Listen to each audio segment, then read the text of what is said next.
ಲಕ್ಷ್ಮಿ ಎಲ್ಲಿದ್ದಾಳೆ? ಸರ್ವತ್ರ ಇದ್ದಾಳೆ. ಭೂಮಿ ಲಕ್ಷ್ಮಿ, ಆಕಾಶ ಲಕ್ಷ್ಮಿ, ಚಂದ್ರ ಸೂರ್ಯ ನಕ್ಷತ್ರಗಳು ಲಕ್ಷ್ಮಿ, ವನಸ್ಪತಿ ಲಕ್ಷ್ಮಿ, ನಮ್ಮ ದೇಹದಲ್ಲಿರುವಂಥ ಜೀವ ಅವಳು, ದೇಹವೂ ಅವಳು, ಎಲ್ಲ ಅವಳೆ. ನಮ್ಮ ಮನೆ, ಅದಕ್ಕೆ ನಾವು ಸನಾತನ ಧರ್ಮದಲ್ಲಿ ಸರ್ವತ್ರ ದೇವರನ್ನು ಕಾಣ್ತೀವಿ. ಸೊ 21ನೇ ತಾರೀಕು ಆಗಸ್ಟು ಈ ಶುಕ್ರವಾರ ದಿನ ವರಮಹಾಲಕ್ಷ್ಮಿ ಹಬ್ಬವನ್ನು ಆಚರಿಸೋದಕ್ಕೆ ಪ್ರಶಸ್ತವಾಗಿರುವಂತಹ ದಿನ.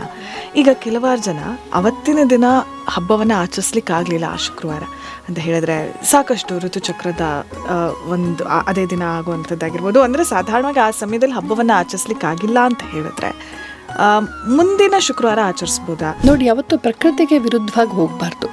ಕೆಲವರೆಲ್ಲ ತಪ್ಪು ಮಾಡ್ತಾರೆ. ಹಬ್ಬ ಇದೆ ಅಂತ ಹೇಳಿ ಪೋಸ್ಟ್ಪೋನ್ ಆಗೋ ಟ್ಯಾಬ್ಲೆಟ್ಸ್ ತೊಗೊಳೋದು, ಇದೆಲ್ಲ ಮಾಡಬಾರ್ದು. ಪ್ರಕೃತಿನೂ ಲಕ್ಷ್ಮಿ ಅಂದಮೇಲೆ ನಮ್ಮ ದೇಹದ ಪ್ರಕೃತಿಯೂ ಲಕ್ಷ್ಮಿ ತಾನೆ.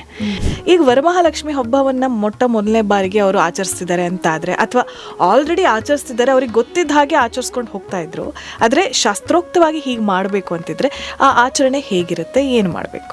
ಯಾವುದೇ ವ್ರತಕ್ಕೆ ಒಂದು ಕಾಲಾವಧಿ ಇರುತ್ತೆ. ಸಾಮಾನ್ಯವಾಗಿ 12 ವರ್ಷಗಳ ಕಾಲ ಮಾಡಬೇಕು ಅಂತ ಇರೋದು.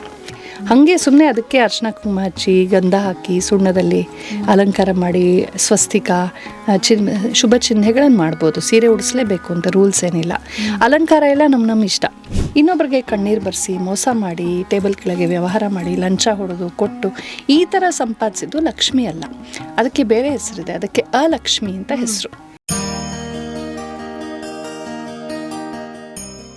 ಏನ್ ಯೋಚನೆ ಮಾಡ್ತಿದ್ದೀರಾ? ಬೇಗ ಬೇಗ ಬೆಲ್ ಐಕನ್ ಕ್ಲಿಕ್ ಮಾಡಿ. ನಮಸ್ಕಾರ, ನಾನು R J Nikhita, radio city 91.1 ಇಂದ. ಇವತ್ತು ಭಕ್ತಿ ಸ್ಟುಡಿಯೋದಲ್ಲಿ ಒಬ್ಬ ವೆರಿ ಇಂಟ್ರೆಸ್ಟಿಂಗ್ ಗೆಸ್ಟ್ ಇದ್ದಾರೆ.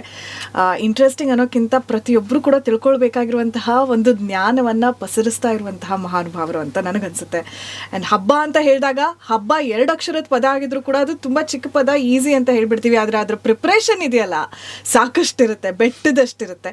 ಇವತ್ತು ವಿಶೇಷವಾಗಿ ವರಮಹಾಲಕ್ಷ್ಮಿ ಹಬ್ಬದ ಸ್ಪೆಷಾಲಿಟೀಸ್ ಏನು, ಮತ್ತು ಈ ಸಮಯದಲ್ಲಿ ನಾವು ಆಚರಿಸಬೇಕಾಗಿರುವಂತಹ ಕೆಲವು ಶಾಸ್ತ್ರಗಳೇನು, ಹಿಂದಿಂದ ಬಂದಿರೋದು, ಇದೆಲ್ಲ ನಮ್ಗೆ ಗೊತ್ತಿರೋದೇ ಇಲ್ಲ. ಬೆಕ್ಕಿಗೆ ನಾವು ಪೂಜೆ ಮಾಡಬೇಕಾದ್ರೆ ಬೆಕ್ಕನ್ನು ಕಟ್ತೀವಿ ಅನ್ನೋ ಒಂದು ಕಥೆ ಇದೆಯಲ್ಲ, ಆ ಥರ ಕಂಟಿನ್ಯೂ ಮಾಡ್ಕೊಂಡು ಹೋಗ್ತಿರ್ತೀವಿ. ಆದರೆ ಅದರ ಮಹತ್ವ ತಿಳ್ಕೊಂಡಾಗ, ನಾವು ಏನು ಕೆಲಸ ಮಾಡ್ತಿದ್ದೀವಿ ಅಂದಾಗ ಏನೋ ಒಂದು ರೀತಿಯಾದಂಥ ಹುಮ್ಮಸ್ಸು ಮತ್ತಷ್ಟು ಹೆಚ್ಚಾಗುತ್ತೆ. ನಮ್ಮ ಮೇಲಿನ ಆತ್ಮವಿಶ್ವಾಸವು ಕೂಡ ಅಂತ ನನಗೆಲ್ಲೋ ಒಂದು ಕಡೆ ಅನಿಸುತ್ತೆ. ಹೆಚ್ಚು ಮಾತಾಡ್ದೇನೆ ಈಗ ನಮ್ಮ ಕಾರ್ಯಕ್ರಮಕ್ಕೆ ಪ್ರೀತಿಯಿಂದ ವೆಲ್ಕಮ್ ಮಾಡೋಣ. ನಮ್ಮ ಭಕ್ತಿ ಸ್ಟುಡಿಯೋಕ್ಕೆ ಜ್ಞಾನವನ್ನು ಭೋಗಿಸುವಂತಹ ಒಂದು ಸಮಯ ಇದಾಗಿದೆ. ಡಾಕ್ಟರ್ ಆರತಿ ವಿ.ಬಿ. ಮುಖ್ಯಸ್ಥರು, ವಿಭು ಅಕಾಡೆಮಿ. ದೇಶ ವಿದೇಶದಿಂದ ಸಾಕಷ್ಟು ಜನರು ಇವರ ಸ್ಟೂಡೆಂಟ್ಸ್ ಆಗಿದ್ದಾರೆ. ಭಾರತದ ನಮ್ಮ ಶಾಸ್ತ್ರ, ವೇದಾಂತ, ಉಪನಿಷತ್ತು, ನಾವೆಲ್ಲ ಏನು ಹೇಳ್ತೀವಿ ಆ ಎಲ್ಲ ಅಥೆಂಟಿಕ್ ನಾಲೆಡ್ಜ್ನ ಪಸರಿಸ್ತಾ ಇದ್ದಾರೆ. ಆತ್ಮೀಯವಾದ ಸ್ವಾಗತ ನಿಮಗೆ. ನಮಸ್ಕಾರ ನಿಮಗೂ ಹಾಗೂ ನಮ್ಮ ಎಲ್ಲ ಪ್ರೇಕ್ಷಕರಿಗೂ ಮತ್ತು ಎಲ್ಲರಿಗೂ ವರಮಹಾಲಕ್ಷ್ಮಿ ಹಬ್ಬದ ಹಾರ್ದಿಕ ಶುಭಾಶಯಗಳು. ಸಾಧಾರಣವಾಗಿ ಮನೇಲೆಲ್ಲ ಹೇಳ್ತಾರೆ, ತುಂಬ ಚೆನ್ನಾಗಿ ಸೀರೆ ಎಲ್ಲ ಉಡ್ಕೊಂಡಿದ್ದಾಗ ಲಕ್ಷ್ಮಿ ಥರ ಕಾಣ್ತಿದ್ಯಮ್ಮ ಅಂತ ಹೇಳಿ. ಸೊ ಲಕ್ಷ್ಮಿ ಅಂತಲೇ ಹೆಸರು ಗೃಹಿಣಿಗೆ ಅಲ್ವಾ? ನೀವು ಲಕ್ಷ್ಮಿ ಥರ ಕಾಣ್ತಿದ್ದೀರಾ ಅಷ್ಟೇ. ಲಕ್ಷ್ಮಿ ಅಂತ ನಾವು ಹೇಳ್ತೀವಿ, ವರಮಹಾಲಕ್ಷ್ಮಿ ಅಂತ ನಾವು ಮಾತಾಡ್ತೀವಿ. ಆದರೆ ಇದರ ಮಹತ್ವ ಏನು, ಎಲ್ಲಿಂದ ಬಂತು, ಆಮೇಲೆ ಇವತ್ತು ಒಬ್ಬ ಸಾಮಾನ್ಯ ಹೆಣ್ಮಗಳು ಕೂಡ ಆ ಲಕ್ಷ್ಮಿ ತತ್ವವನ್ನು ಕಂಡುಕೊಳ್ಳೋದಾಗಿರ್ಬೋದು, ಇದ್ರ ಬಗ್ಗೆ ನಾವು ಮಾತನ್ನ ಸ್ಟಾರ್ಟ್ ಮಾಡೋಣ. ಇದು ಬಹಳ ಪ್ರಾಚೀನವಾದ ಕಾನ್ಸೆಪ್ಟ್. ಇದು ನಮ್ಮಲ್ಲಿ ದರ್ಶನ ಅಂತ ಹೇಳ್ಬೋದು. ನಮ್ಮಲ್ಲಿ ಪರಮಾತ್ಮ ಯಾರಿದ್ದಾನೆ, ಅವನು ಈ ಸೃಷ್ಟಿಯನ್ನು ಮಾಡೋದಕ್ಕೆ ಸಂಕಲ್ಪ ಮಾಡಿದಾಗ ಅವನು ಎರಡಾದ ಅಂತ. ಪುರುಷ ಶಕ್ತಿ, ಇನ್ನೊಂದು ಪ್ರಕೃತಿ ಶಕ್ತಿ. ಪುರುಷ ಶಕ್ತಿ ಅದು ಡಾರ್ಮೆಂಟ್ ಎನರ್ಜಿ ಥರ, ಪೊಟೆನ್ಷಿಯಲ್ ಎನರ್ಜಿ ಥರ. ಪ್ರಕೃತಿ ಏನಿದೆ ಅದು ಕೈನೆಟಿಕ್ ಎನರ್ಜಿ ಥರ. ಸೊ ಮ್ಯಾನಿಫೆಸ್ಟ್ ಕ್ರಿಯೇಷನ್ ಏನಿದೆ ಅಂದರೆ ಮೂರ್ತವಾದ ಪ್ರಪಂಚ, ಪಾಂಚಭೌತಿಕವಾದ ಪ್ರಪಂಚ ಎಲ್ಲನೂ ಲಕ್ಷ್ಮಿಯೇ. ಇದರೊಳಗಿರುವ ಅಮೂರ್ತವಾದದ್ದೇನಿದೆ ಅದು ಪುರುಷ ತತ್ವ. ಪುರಿ ಚೇತೆ ಇತಿ ಪುರುಷ ಅಂತ. ನಮ್ಮೆಲ್ಲರೊಳಗಿರುವಂಥ ಡಾರ್ಮೆಂಟ್ ಆಗಿರುವ ಸುಪ್ತ ಚೈತನ್ಯ ಸಚ್ಚಿದಾನಂದವೇ ಪುರುಷ. ಅದರದೇ ಒಂದು ವ್ಯಕ್ತರೂಪ, ಲೀಲಾಮಯವಾದ ರೂಪ, ಮಾತೃರೂಪ, ಪ್ರಕೃತಿ ರೂಪ. ಈ ಪ್ರಕೃತಿಗೆ ಇನ್ನೊಂದು ಹೆಸರೇ ಲಕ್ಷ್ಮಿ ಅಂತ. ಶಿವ ಅಂತ ಪುರುಷನನ್ನು ಕರೆದ್ರೆ ಶಕ್ತಿ ಅಂತ ಆಗ್ತಾಳೆ ಪ್ರಕೃತಿ. ನಾರಾಯಣ ಅಂತ ಕರೆದ್ರೆ ಆಗ ಪ್ರಕೃತಿ ಲಕ್ಷ್ಮಿ ಆಗ್ತಾಳೆ. ಬ್ರಹ್ಮ ಅಂತ ಕರೆದ್ರೆ ಸರಸ್ವತಿ ಆಗ್ತಾಳೆ. ಎಲ್ಲ ಒಂದೇ. ಸೃಷ್ಟಿ ಸ್ಥಿತಿ ಲಯ ಶಕ್ತಿಗಳ ಈ ಒಂದು ಚಕ್ರವನ್ನು ನಡೆಸುವಂಥ ಈ 2 ಕಾಂಬಿನೇಷನ್ಸ್ ಏನಿದೆ, ಅದಕ್ಕೆ ನಮ್ಮಲ್ಲಿ ಪುರುಷ ಹೆಚ್ಚು, ಸ್ತ್ರೀ ಕಡಿಮೆ, ಇಂಥದ್ದೆಲ್ಲ ಕಲ್ಪನೆಗಳಿಲ್ಲ. ಒಂದೇ ಪರಮಾತ್ಮನ 2 ಅದ್ಭುತವಾದಂಥ ರೂಪಗಳು ಈ ಇಡೀ ಸೃಷ್ಟಿ ಯಜ್ಞವನ್ನು ನಡೆಸ್ತಾ ಇದೆ. ಸೊ ಮೂರ್ತ ಪ್ರಪಂಚವೆಲ್ಲ ಲಕ್ಷ್ಮಿ ಅಂದಮೇಲೆ ಇಲ್ಲಿ ಪಂಚಭೂತಗಳು ಪೃಥ್ವಿ ಅಪ್ ತೇಜೋ ವಾಯು ಆಕಾಶ ಇದೆ. ಈ 5ರ ಕಾಂಬಿನೇಷನಲ್ಲೇ ಅದಕ್ಕೆ ಪ್ರಕೃಷ್ಟಂ ಪಂಚ ಅಂತ. ಪ್ರಪಂಚ ಅಂದರೆ ಈ 5ರಿಂದಲೇ ರೇಷಿಯೋ ಪ್ರಪೋರ್ಷನ್ಸಲ್ಲೇ ಜಗತ್ತೆಲ್ಲ ಆಗಿರೋದು. ಇದನ್ನೆಲ್ಲ ಹೀಗೆ ಆಗಿಸ್ತಾ ಇರುವಂಥ ಒಂದು ಮಾತೃಶಕ್ತಿ ಇದೆಯಲ್ಲ, ಅವಳೇ ಲಕ್ಷ್ಮಿ. ಹಾಗಾಗಿ ಲಕ್ಷ್ಮಿ ಎಲ್ಲಿದ್ದಾಳೆ ಅಂದರೆ ಸರ್ವತ್ರ ಇದ್ದಾಳೆ. ಭೂಮಿ ಲಕ್ಷ್ಮಿ, ಆಕಾಶ ಲಕ್ಷ್ಮಿ, ಚಂದ್ರ ಸೂರ್ಯ ನಕ್ಷತ್ರಗಳು ಲಕ್ಷ್ಮಿ, ವನಸ್ಪತಿ ಲಕ್ಷ್ಮಿ, ನಮ್ಮ ದೇಹದಲ್ಲಿರುವಂಥ ಜೀವ ಅವಳು, ದೇಹವೂ ಅವಳು, ಎಲ್ಲ ಅವಳೇ. ನಮ್ಮ ಮನೆ, ಅದಕ್ಕೆ ನಾವು ಸನಾತನ ಧರ್ಮದಲ್ಲಿ ಸರ್ವತ್ರ ದೇವರನ್ನು ಕಾಣ್ತೀವಿ. ಎಲ್ಲೋ ಮೋಡದಾಚೆ ಕುರ್ಚಿ ಹಾಕೊಂಡೊಬ್ಬ ದೇವರು ಅಂತ ಕೂತಿದ್ದಾನೆ ಡಿಕ್ಟೇಟರ್ ಥರ ಅಂತ ಅಲ್ಲ. ನಮ್ಮಲ್ಲಿ ಈಶ್ವರ ಸರ್ವಭೂತಾನಾಂ ಹೃದಯೇಶರ್ಜುನ ತಿಷ್ಠತೆ, ಎಲ್ಲರ ಹೃದಯದಲ್ಲೂ ಇದ್ದಾನೆ ಪರಮಾತ್ಮ. ಅಥವಾ ಈಶಾವಾಸ್ಯಮಿದಂ ಸರ್ವಂ, ಈ ಜಗತ್ತೆಲ್ಲ ಈಶನ ಆವಾಸ್ಯ ಸ್ಥಾನ, ಜಗತ್ತೇ ಈಶ್ವರ ಸ್ವರೂಪ. ಅದು ನಮಗೆ ಅನುಗ್ರಹ ಮಾಡ್ತಾ ಇದೆ. ಸೂರ್ಯನಿಂದ ಅನುಗ್ರಹ ಪಡಿತಾ ಇದ್ದೀವಿ, ಚಂದ್ರನಿಂದ, ಭೂಮಿಯಿಂದ, ನೀರಿನಿಂದ. ಅದಕ್ಕೆ ನಾವು ಹೇಗೆ ಕೃತಜ್ಞತೆ ತೋರಿಸೋದು, ಕೈ ಮುಗಿಯೋದು ಅಷ್ಟೇ ನಾವು ಮಾಡೋದು. ಹಾಗಾಗಿ ನಮ್ಮ ದಿನ ಶುರು ಆಗೋದೇ ಕರಾಗ್ರೆ ವಸತೆ ಲಕ್ಷ್ಮಿಯಿಂದ. ಕೈಯಲ್ಲೇ ಲಕ್ಷ್ಮಿ ಅಂದರೆ ಜಗತ್ತಿನ ಸರ್ವ ಸಂಪನ್ಮೂಲಗಳು, ಆಯುರ ಆರೋಗ್ಯಗಳು, ಅನುಕೂಲಗಳು, ಪ್ರೀತಿ, ವಿಶ್ವಾಸ, ಅವಕಾಶ, ಧನ, ಸಂಪತ್ತು ಎಲ್ಲ ನಮ್ಮ ಕೈಯಲ್ಲೇ ಇಲ್ಲೇ ಇದೆ. ಇಫ್ ಯು ವರ್ಕ್ ಹಾರ್ಡ್, ಕೈ ಕೆಸರಾದರೆ ಬಾಯಿ ಮೊಸರು, ಲಕ್ಷ್ಮಿ ಒಲಿತಾಳೆ. ಕರಮಧ್ಯೆ ಸರಸ್ವತಿ, ಸರಸ್ವತಿ ಲಕ್ಷ್ಮಿಯ ಇನ್ನೊಂದು ರೂಪ. ವಿದ್ಯೆ, ಪ್ರಜ್ಞಾನ, ವಿಜ್ಞಾನ, ಜಿಜ್ಞಾಸೆ, ಕಲಾತ್ಮಿಕತೆ, ಸರ್ಜನಶೀಲತೆ, ಇದೆಲ್ಲ ಸರಸ್ವತಿ. ಅದು ಲಕ್ಷ್ಮಿಯದೇ ಮತ್ತೊಂದು ರೂಪ. ಅವಳು ಇಲ್ಲೇ ಇದ್ದಾಳೆ. ಇಫ್ ಯು ವರ್ಕ್ ಹಾರ್ಡ್ ನಿಮಗೆ ಜ್ಞಾನವೂ ಸಿಕ್ಕತ್ತೆ, ಎಲ್ಲ ಸಿಕ್ಕತ್ತೆ. ಹಾಗೆ ಕರಮೂಲೆ ಸ್ಥಿತ ಗೌರಿ, ಗೌರಿಯೂ ಲಕ್ಷ್ಮಿಯ ಮತ್ತೊಂದು ರೂಪವೇ. ಗೌರಿ ಅಂದರೆ ಶಕ್ತಿ, ಲೀಡರ್ಶಿಪ್ಪು, ಪರಾಕ್ರಮ, ಧೈರ್ಯ, ಸ್ಥೈರ್ಯ, ಶೌರ್ಯ ಇತ್ಯಾದಿ. ಹೀಗೆ ಆ 3 ತ್ರಿಮಾತೆಯರು, ತ್ರಿಶಕ್ತಿಯರು ಒಂದೇ ಶಕ್ತಿಯ 3 ಅಭಿವ್ಯಕ್ತಿ. ಹೇಗೆ ತ್ರಿಮೂರ್ತಿಗಳು ಒಂದೇ ಪರಮಾತ್ಮನ 3 ರೂಪಗಳು, ಹಾಗಾಗಿ ಲಕ್ಷ್ಮಿನ ಸರ್ವತ್ರ ನೋಡ್ತೀವಿ. ದಿನ ಬೆಳಗಾದರೆ ನಾವು ಮೊದಲು ಕೈಯಲ್ಲಿ ತ್ರಿಶಕ್ತಿಯರನ್ನು ಧ್ಯಾನ ಮಾಡ್ತೀವಿ. ಆಮೇಲೆ ಭೂಮಿಯನ್ನು ಮುಟ್ಟಿ ಸಮುದ್ರ ವಸನೆ ದೇವಿ ಪರ್ವತಸ್ಥನ ಮಂಡಿದ್ದೆ, ವಿಷ್ಣು ಪತ್ನಿ ನಮಸ್ತುಭ್ಯಂ ಪಾದಸ್ಪರ್ಶಂ ಕ್ಷಮಸ್ವಮೆ, ಅಮ್ಮ ನಿನ್ನ ಮೇಲೆಲ್ಲ ಓಡಾಡ್ತೀನಿ, ತುಳಿತೀನಿ, ಕ್ಷಮಿಸು. ತಾಯಿ ಮಡ್ಲಲ್ಲೇ ಇದ್ದೀವಿ ನಾವು ಅಂತ. ಅಂದರೆ ತಾಯಿ ಭೂಮಿಯನ್ನು ನಾವು ಅಷ್ಟು ಆಧರಿಸ್ಬೇಕು. ಯಾವುದನ್ನು we should not take it for granted. ಇವತ್ತು ಎಲ್ಲ ಬಿಟ್ಟು ಸಿಕ್ಕಿದೆ ಅಂತ ಅದಲ್ಲ ಬದುಕೋ ರೀತಿ. ತುಂಬ ಕೃತಜ್ಞತೆಯಿಂದ ಬದುಕಬೇಕು ಅನ್ನೋದು ಸನಾತನ ಧರ್ಮ. ಮನೆ ಹೊಸಲಿಗೆ ಪೂಜೆ ಮಾಡ್ತೀವಿ ಲಕ್ಷ್ಮಿ ಅಂತ. ಅಂದರೆ ಇಡೀ ಮನೆಯ ಒಂದು ರೆಪ್ರೆಸೆಂಟೇಷನ್ ಅದು. ಈ ಮನೆ ನನಗೆ ಆಶ್ರಯವಾಗಿದೆ, ಅದಕ್ಕೂ ಅಲ್ಲಿ ಲಕ್ಷ್ಮಿಯನ್ನು ನೋಡ್ತೀವಿ ನಾವು, ಅವಳ ಮಾತೃ ಅನುಗ್ರಹವನ್ನು. ಮನೆ ಬಾಗಿಲು ಮುಂಬಾಗ್ಲಲ್ಲಿ ರಂಗೋಲಿ ಹಾಕ್ತೀವಿ, ಅಂಗಳಕ್ಕೆ ನಮಸ್ಕಾರ ಮಾಡ್ತೀವಿ, ತರುಗಳಿಗೆ ನಮಸ್ಕಾರ ಮಾಡ್ತೀವಿ, ಹಸುವಿಗೆ, ಗೋವಿಗೆ ಲಕ್ಷ್ಮಿ ಅಂತ ನಮಸ್ಕಾರ ಮಾಡ್ತೀವಿ, ತಾಯಿ ತಂದೆಯರಿಗೆ ನಮಸ್ಕಾರ ಮಾಡ್ತೀವಿ, ಗುರುಗಳಿಗೆ, ಆಚಾರ್ಯರಿಗೆ ನಮಸ್ಕಾರ ಮಾಡ್ತೀವಿ, ಊರಿಗೆ ಆಕ್ಸಿಜನ್ ಕೊಡುವಂಥ, ಕಾರ್ಬನ್ ಡೈಆಕ್ಸೈಡ್ನ ಅಬ್ಸಾರ್ಬ್ ಮಾಡಿ ಆಕ್ಸಿಜನ್ ಕೊಡುವಂಥ ಅರಳಿ ಮರಕ್ಕೆ ನಾವು ಸುತ್ತು ಬಂದು ನಮಸ್ಕಾರ ಮಾಡ್ತೀವಿ. ಈ ನಮಗೆ ಉಪಕಾರಕವಾದದ್ದು ಏನೇನಿದೆ, ದಿವ್ಯ ತರುಗಳು, ದಿವ್ಯ ಸಸಿಗಳು, ನದಿಗಳು, ಬೆಟ್ಟಗಳು, ಇಡೀ ವನಸ್ಪತಿ ಎಲ್ಲ ಕೂಡ ಲಕ್ಷ್ಮೀ ಸ್ವರೂಪ. ಇದನ್ನು ನಾವು ಸದಾ ಧ್ಯಾನಿಸ್ತಾ ಇರಬೇಕು. ಇಲ್ಲದೆ ಹೋದರೆ ಏನಾಗುತ್ತೆ ಗೊತ್ತಾ, ನಮ್ಮ ಈ ಚಿಕ್ಕ ವ್ಯಕ್ತಿತ್ವ ಇದೆಯಲ್ಲ, ಆಧಾರ್ ಕಾರ್ಡ್ ವ್ಯಕ್ತಿತ್ವ, ಅಷ್ಟರಲ್ಲೇ ನಾವು ಸಿಕ್ಕಾಕೊಂಡ್ಬಿಡ್ತೀವಿ. ನಾನು, ನನ್ನ ಇಷ್ಟ, ನನ್ನ ಕಷ್ಟ, ನನಗೆ ಬೇಕು, ನನಗಿಷ್ಟ ಇಲ್ಲ. ಸೊ ನಾವು ಹೀಗೆ ಬದುಕಿದ್ರೆ ತುಂಬ ಮಿಸರಬಲ್ ಆಗಿಬಿಡ್ತೀವಿ. ತುಂಬ ಜನ ಬಂಗ್ಲೆ ಕಟ್ಕೊಂಡು ಬೆನ್ಸ್ ಕಾರಲ್ಲಿ ಓಡಾಡ್ತಿರ್ತಾರೆ, ಸಂತೋಷ ಇರಲ್ಲ. ಯಾಕೆ ಅಂದರೆ ಬೆನ್ಸ್ ಕಾರಲ್ಲಿ ಸಂತೋಷ ಅಂದ್ಕೊಂಡಿದ್ರು, ಬೆನ್ಸ್ ಕಾರಲ್ಲಿ ಕೂತ್ಕೊಂಡು ಏನು ಮಾಡಬೇಕು ಅನ್ನೋದ್ರಲ್ಲಿ ಸಂತೋಷ ಇರೋದು. ನೀವು ಜಟ್ಕಾ ಗಾಡಿಯಲ್ಲಿ ಹೋದರೂ ಕೂಡ ಮನಸ್ಸಿನಲ್ಲಿ ಸಂತೋಷ ಇದೆ, ಅದು ನಿಜವಾದ ಸಂತೋಷ. ಆ ಸಂತೋಷ ಸಿಕ್ಕೋದು ನಮಗೆ ಸರ್ವತ್ರ ದೇವರನ್ನು ಕಂಡಾಗ ಮಾತ್ರ. ಇದನ್ನು ಸನಾತನ ಧರ್ಮ ಕಲಿಸುತ್ತೆ. ಹಾಗಾಗಿ ಪ್ರತಿದಿನವೂ ಲಕ್ಷ್ಮೀ ಪೂಜೆಯೇ, ಬೆಳಗಿಂದ ರಾತ್ರಿಯವರೆಗೂ ಸರ್ವತ್ರ ಲಕ್ಷ್ಮಿಯನ್ನು ನೋಡು. ಅನ್ನವನ್ನು ದೇವಿ ಅಂತ, ಅನ್ನಪೂರ್ಣ ಅಂತ, ಅನ್ನಲಕ್ಷ್ಮಿ ಅಂತ ಹೇಳ್ತೀವಿ. ವಿದ್ಯೆಯನ್ನು ವಿದ್ಯಾಲಕ್ಷ್ಮಿ ಅಂತ ಹೇಳ್ತೀವಿ. ಯಾವುದು ಲಕ್ಷ್ಮಿ ಅಲ್ಲ? ಕೃಷಿ, ನಮ್ಮ ರೈತರು ಸುಗ್ಗಿ ಆದಾಗ ಧಾನ್ಯಗಳನ್ನು ಪೇರಿಸಿ ಅದಕ್ಕೆ ಆರತಿ ಎತ್ತಿ ಧಾನ್ಯಲಕ್ಷ್ಮಿ ಪೂಜೆ ಮಾಡಿ ಅದನ್ನು ಮೊದಲು ಮೊರಗಳಲ್ಲಿ ದಾನ ಮಾಡಿ ಆಮೇಲೆ ವ್ಯಾಪಾರ ಮಾಡ್ತಾರೆ. ಬೆಸ್ತರು ತೆಂಗಿನ ಕಾಯಿಗಳನ್ನು ಸಮುದ್ರಕ್ಕೆ, ಅಂದರೆ ಸಮುದ್ರ ಲಕ್ಷ್ಮಿಗೆ ಕೊಟ್ಟು ಆಮೇಲೆ ಆ ವರ್ಷದ ನಾರಾಳಿ ಪೂರ್ಣಿಮಾ ಅಂತ ಮಾಡ್ತಾರೆ. ಹೀಗೆ ಎಲ್ಲರೂ ಅಷ್ಟೇ. ವಸಂತ ಮಾಸ ಬರುತ್ತಲ್ಲ, ವಾಸಂತಿ ಅಂತ ಲಕ್ಷ್ಮಿಗೆ ಹೆಸರು. ಇಡೀ ವಸಂತ ಮಾಸದ ಸ್ಪ್ರಿಂಗ್ ಕಲರ್ಫುಲ್, ಎಲ್ಲ ಕಡೆ ಹೂವು, ಚಿಗುರುಗಳ ಅರಳುವಂಥದ್ದು, ಪಕ್ಷಿಗಳಿಗೆ ಎಲ್ಲರಿಗೂ ಒಂಥರ ಪ್ರೇಮ ಬರುತ್ತೆ. ಎಲ್ಲ ಕಡೆ ಪಕ್ಷಿಗಳು ಪ್ರಾಣಿಗಳು ಕೂಡ ಮೈಗ್ರೇಟಿಂಗ್, ಇದು ಬ್ರೀಡಿಂಗ್ ಟೈಮ್ ಅದು. ಮನುಷ್ಯರಲ್ಲೂ ಪ್ರೀತಿ ವಿಶ್ವಾಸ, ಒಂದು ಪ್ರಕೃತಿಯೇ ನಮಗೆ ಪೋಷಕವಾಗಿರುತ್ತೆ. ಆ ಒಂದು 2-2.5 ತಿಂಗಳು ಸ್ಪ್ರಿಂಗ್ ಸೀಸನ್ ಏನಿದೆ, ವಸಂತ ಕಾಲ, ವಾಸಂತಿ ಅಂತ ಮಾ ಕಾಲ ಅಥವಾ ಮಾ ಋತು ಅಂತಲೂ ಕರೀತಾರೆ. ವಾಸಂತಿ ಋತು, ವಸಂತ ಲಕ್ಷ್ಮಿ ಅಂತ ನಮ್ಗೆ ಆ ಹೆಸರೆಲ್ಲ ಹಿಂದೆ ಇಡ್ತಾ ಇದ್ರು, ಭಾವಿಸ್ತಾ ಇದ್ವಿ. ಈಗ ಅದೆಲ್ಲ ಹೋಗ್ಬಿಡ್ತಾ ಇದ್ದಾನೆ. ಭಾವನೆ ಕಡಿಮೆ ಆದ ಹಾಗೆ ಹೆಸರುಗಳು ಕಡಿಮೆ ಆಗಿದೆ. ಇಲ್ಲಿ ಒಟ್ಟಿನಲ್ಲಿ ಲಕ್ಷ್ಮಿಯನ್ನು ಸರ್ವತ್ರ ನೋಡುವಂಥದ್ದು. ಹಾಗೆ ವಸಂತದಲ್ಲಿ ಬರುವಂತಹ ಶ್ರೀ ಪಂಚಮಿ ಮುಂತಾದ ಹಲವಾರು ಹಬ್ಬಗಳಿವೆ. ಇಡೀ ವಸಂತ ಋತುವನ್ನ ಲಕ್ಷ್ಮೀ ಪೂಜೆಯಾಗಿ ಆಚರಿಸೋದುಂಟು. ಹಾಗೆ ಶ್ರಾವಣ ಅಂತ ಏನಿದೆ, ಈ ಶ್ರಾವಣದಲ್ಲೂ ಕೂಡ ಶ್ರವಣ ನಕ್ಷತ್ರ ವಿಷ್ಣು ಪರವಾದ ನಕ್ಷತ್ರ. ಹುಣ್ಣಿಮೆಗೆ ಯಾವ ನಕ್ಷತ್ರ ಬರುತ್ತೋ ಮಾಸಕ್ಕೆ ಆ ಹೆಸರು ಬರುತ್ತೆ. ಸೊ ಈಗ ಚಿತ್ರ ನಕ್ಷತ್ರ ಯಾವಾಗ್ಲೂ ಹುಣ್ಣಿಮೆಗೆ ಬಂದೇ ಬರುತ್ತೆ, ಅದು ಚೈತ್ರ ಮಾಸ. ವಿಶಾಖ ಬಂದ್ರೆ ವೈಶಾಖ ಮಾಸ. ಹಾಗೆ ನೀವು ನೋಡಿಬೇಕಾರೆ ಯಾವ ನಕ್ಷತ್ರ ಯಾವ ದಿನ ಆದ್ರೂ ಬೀಳಲಿ, ಆ ತಿಂಗಳಲ್ಲಿ ಆ ನಕ್ಷತ್ರ ಆ ದಿನಾನೇ ಬೀಳುತ್ತೆ ಹುಣ್ಣಿಮೆ. ಅದೊಂದು ಸೈಕಲ್, ಅದನ್ನ ಗಮನಿಸಿದಾರೆ ನಮ್ಮ ಋಷಿಗಳು. We have always lived with nature. ನಾವು ಪ್ರಕೃತಿಗೆ ಅನುಗುಣವಾಗಿ ನಮ್ಮ ಪಂಚಾಂಗವನ್ನು ಮಾಡ್ಕೊಂಡಿದೀವಿ. ನಮ್ಮ ಮತವನ್ನು ಇನ್ನೊಬ್ಬರ ತಲೆ ಮೇಲೆ ಹೇರೋಕ್ಕೋಸ್ಕರ ಮಾಡಿದಂತಹ ಆಟಿಟ್ಯೂಡ್ ನಮ್ಮಲ್ಲಿ ಇಲ್ಲ. ಈ ಗ್ರೆಗೋರಿಯನ್ ಕ್ಯಾಲೆಂಡರ್ ಅಲ್ಲ, ಎಲ್ಲರ ತಲೆ ಮೇಲೆ ಹೇರಿದ್ದು, ಎಷ್ಟೇ ಅವೈಜ್ಞಾನಿಕವಾಗಿದ್ರು ಅನ್ಫಾರ್ಚುನೇಟ್ಲಿ ಅದನ್ನೇ ನಾವು ಫಾಲೋ ಮಾಡ್ತಾ ಇದೀವಿ. ಆದರೆ ನಮ್ಮಲ್ಲಿ ಹಂಗಲ್ಲ, ಯಾವುದನ್ನು ಪ್ರಕೃತಿಗೆ ಅನುಗುಣವಾಗಿ ನಾವು ಬದಲಾಯಿಸ್ಕೊಳ್ತಾ ಇದ್ದೀವಿ. ಸೌರಮಾನ, ಸೂರ್ಯನ ಒಂದು 27 ದಿನಗಳ ನಕ್ಷತ್ರಗಳನ್ನು ಒಂದು ಪ್ರವೇಶ ಮಾಡೋದು, ಅದನ್ನ ಇಟ್ಕೊಂಡು ಸೌರಮಾನ ಪಂಚಾಂಗ, ಚಾಂದ್ರಮಾನ ಪಂಚಾಂಗ ಎರಡು ಒಟ್ಟಿಗೆ ಹೋಗ್ತಾ ಇರುತ್ತೆ. ಅದು ಮಧ್ಯ ಒಂದ್ ಸ್ವಲ್ಪ ಡಿಫ್ರೆನ್ಸ್ ಬರುತ್ತೆ. ಇಲ್ಲಿ 27 ದಿನ 30 ದಿನ ಮಧ್ಯ ಒಂದು ಅಧಿಕ ಮಾಸ ಬರುತ್ತೆ.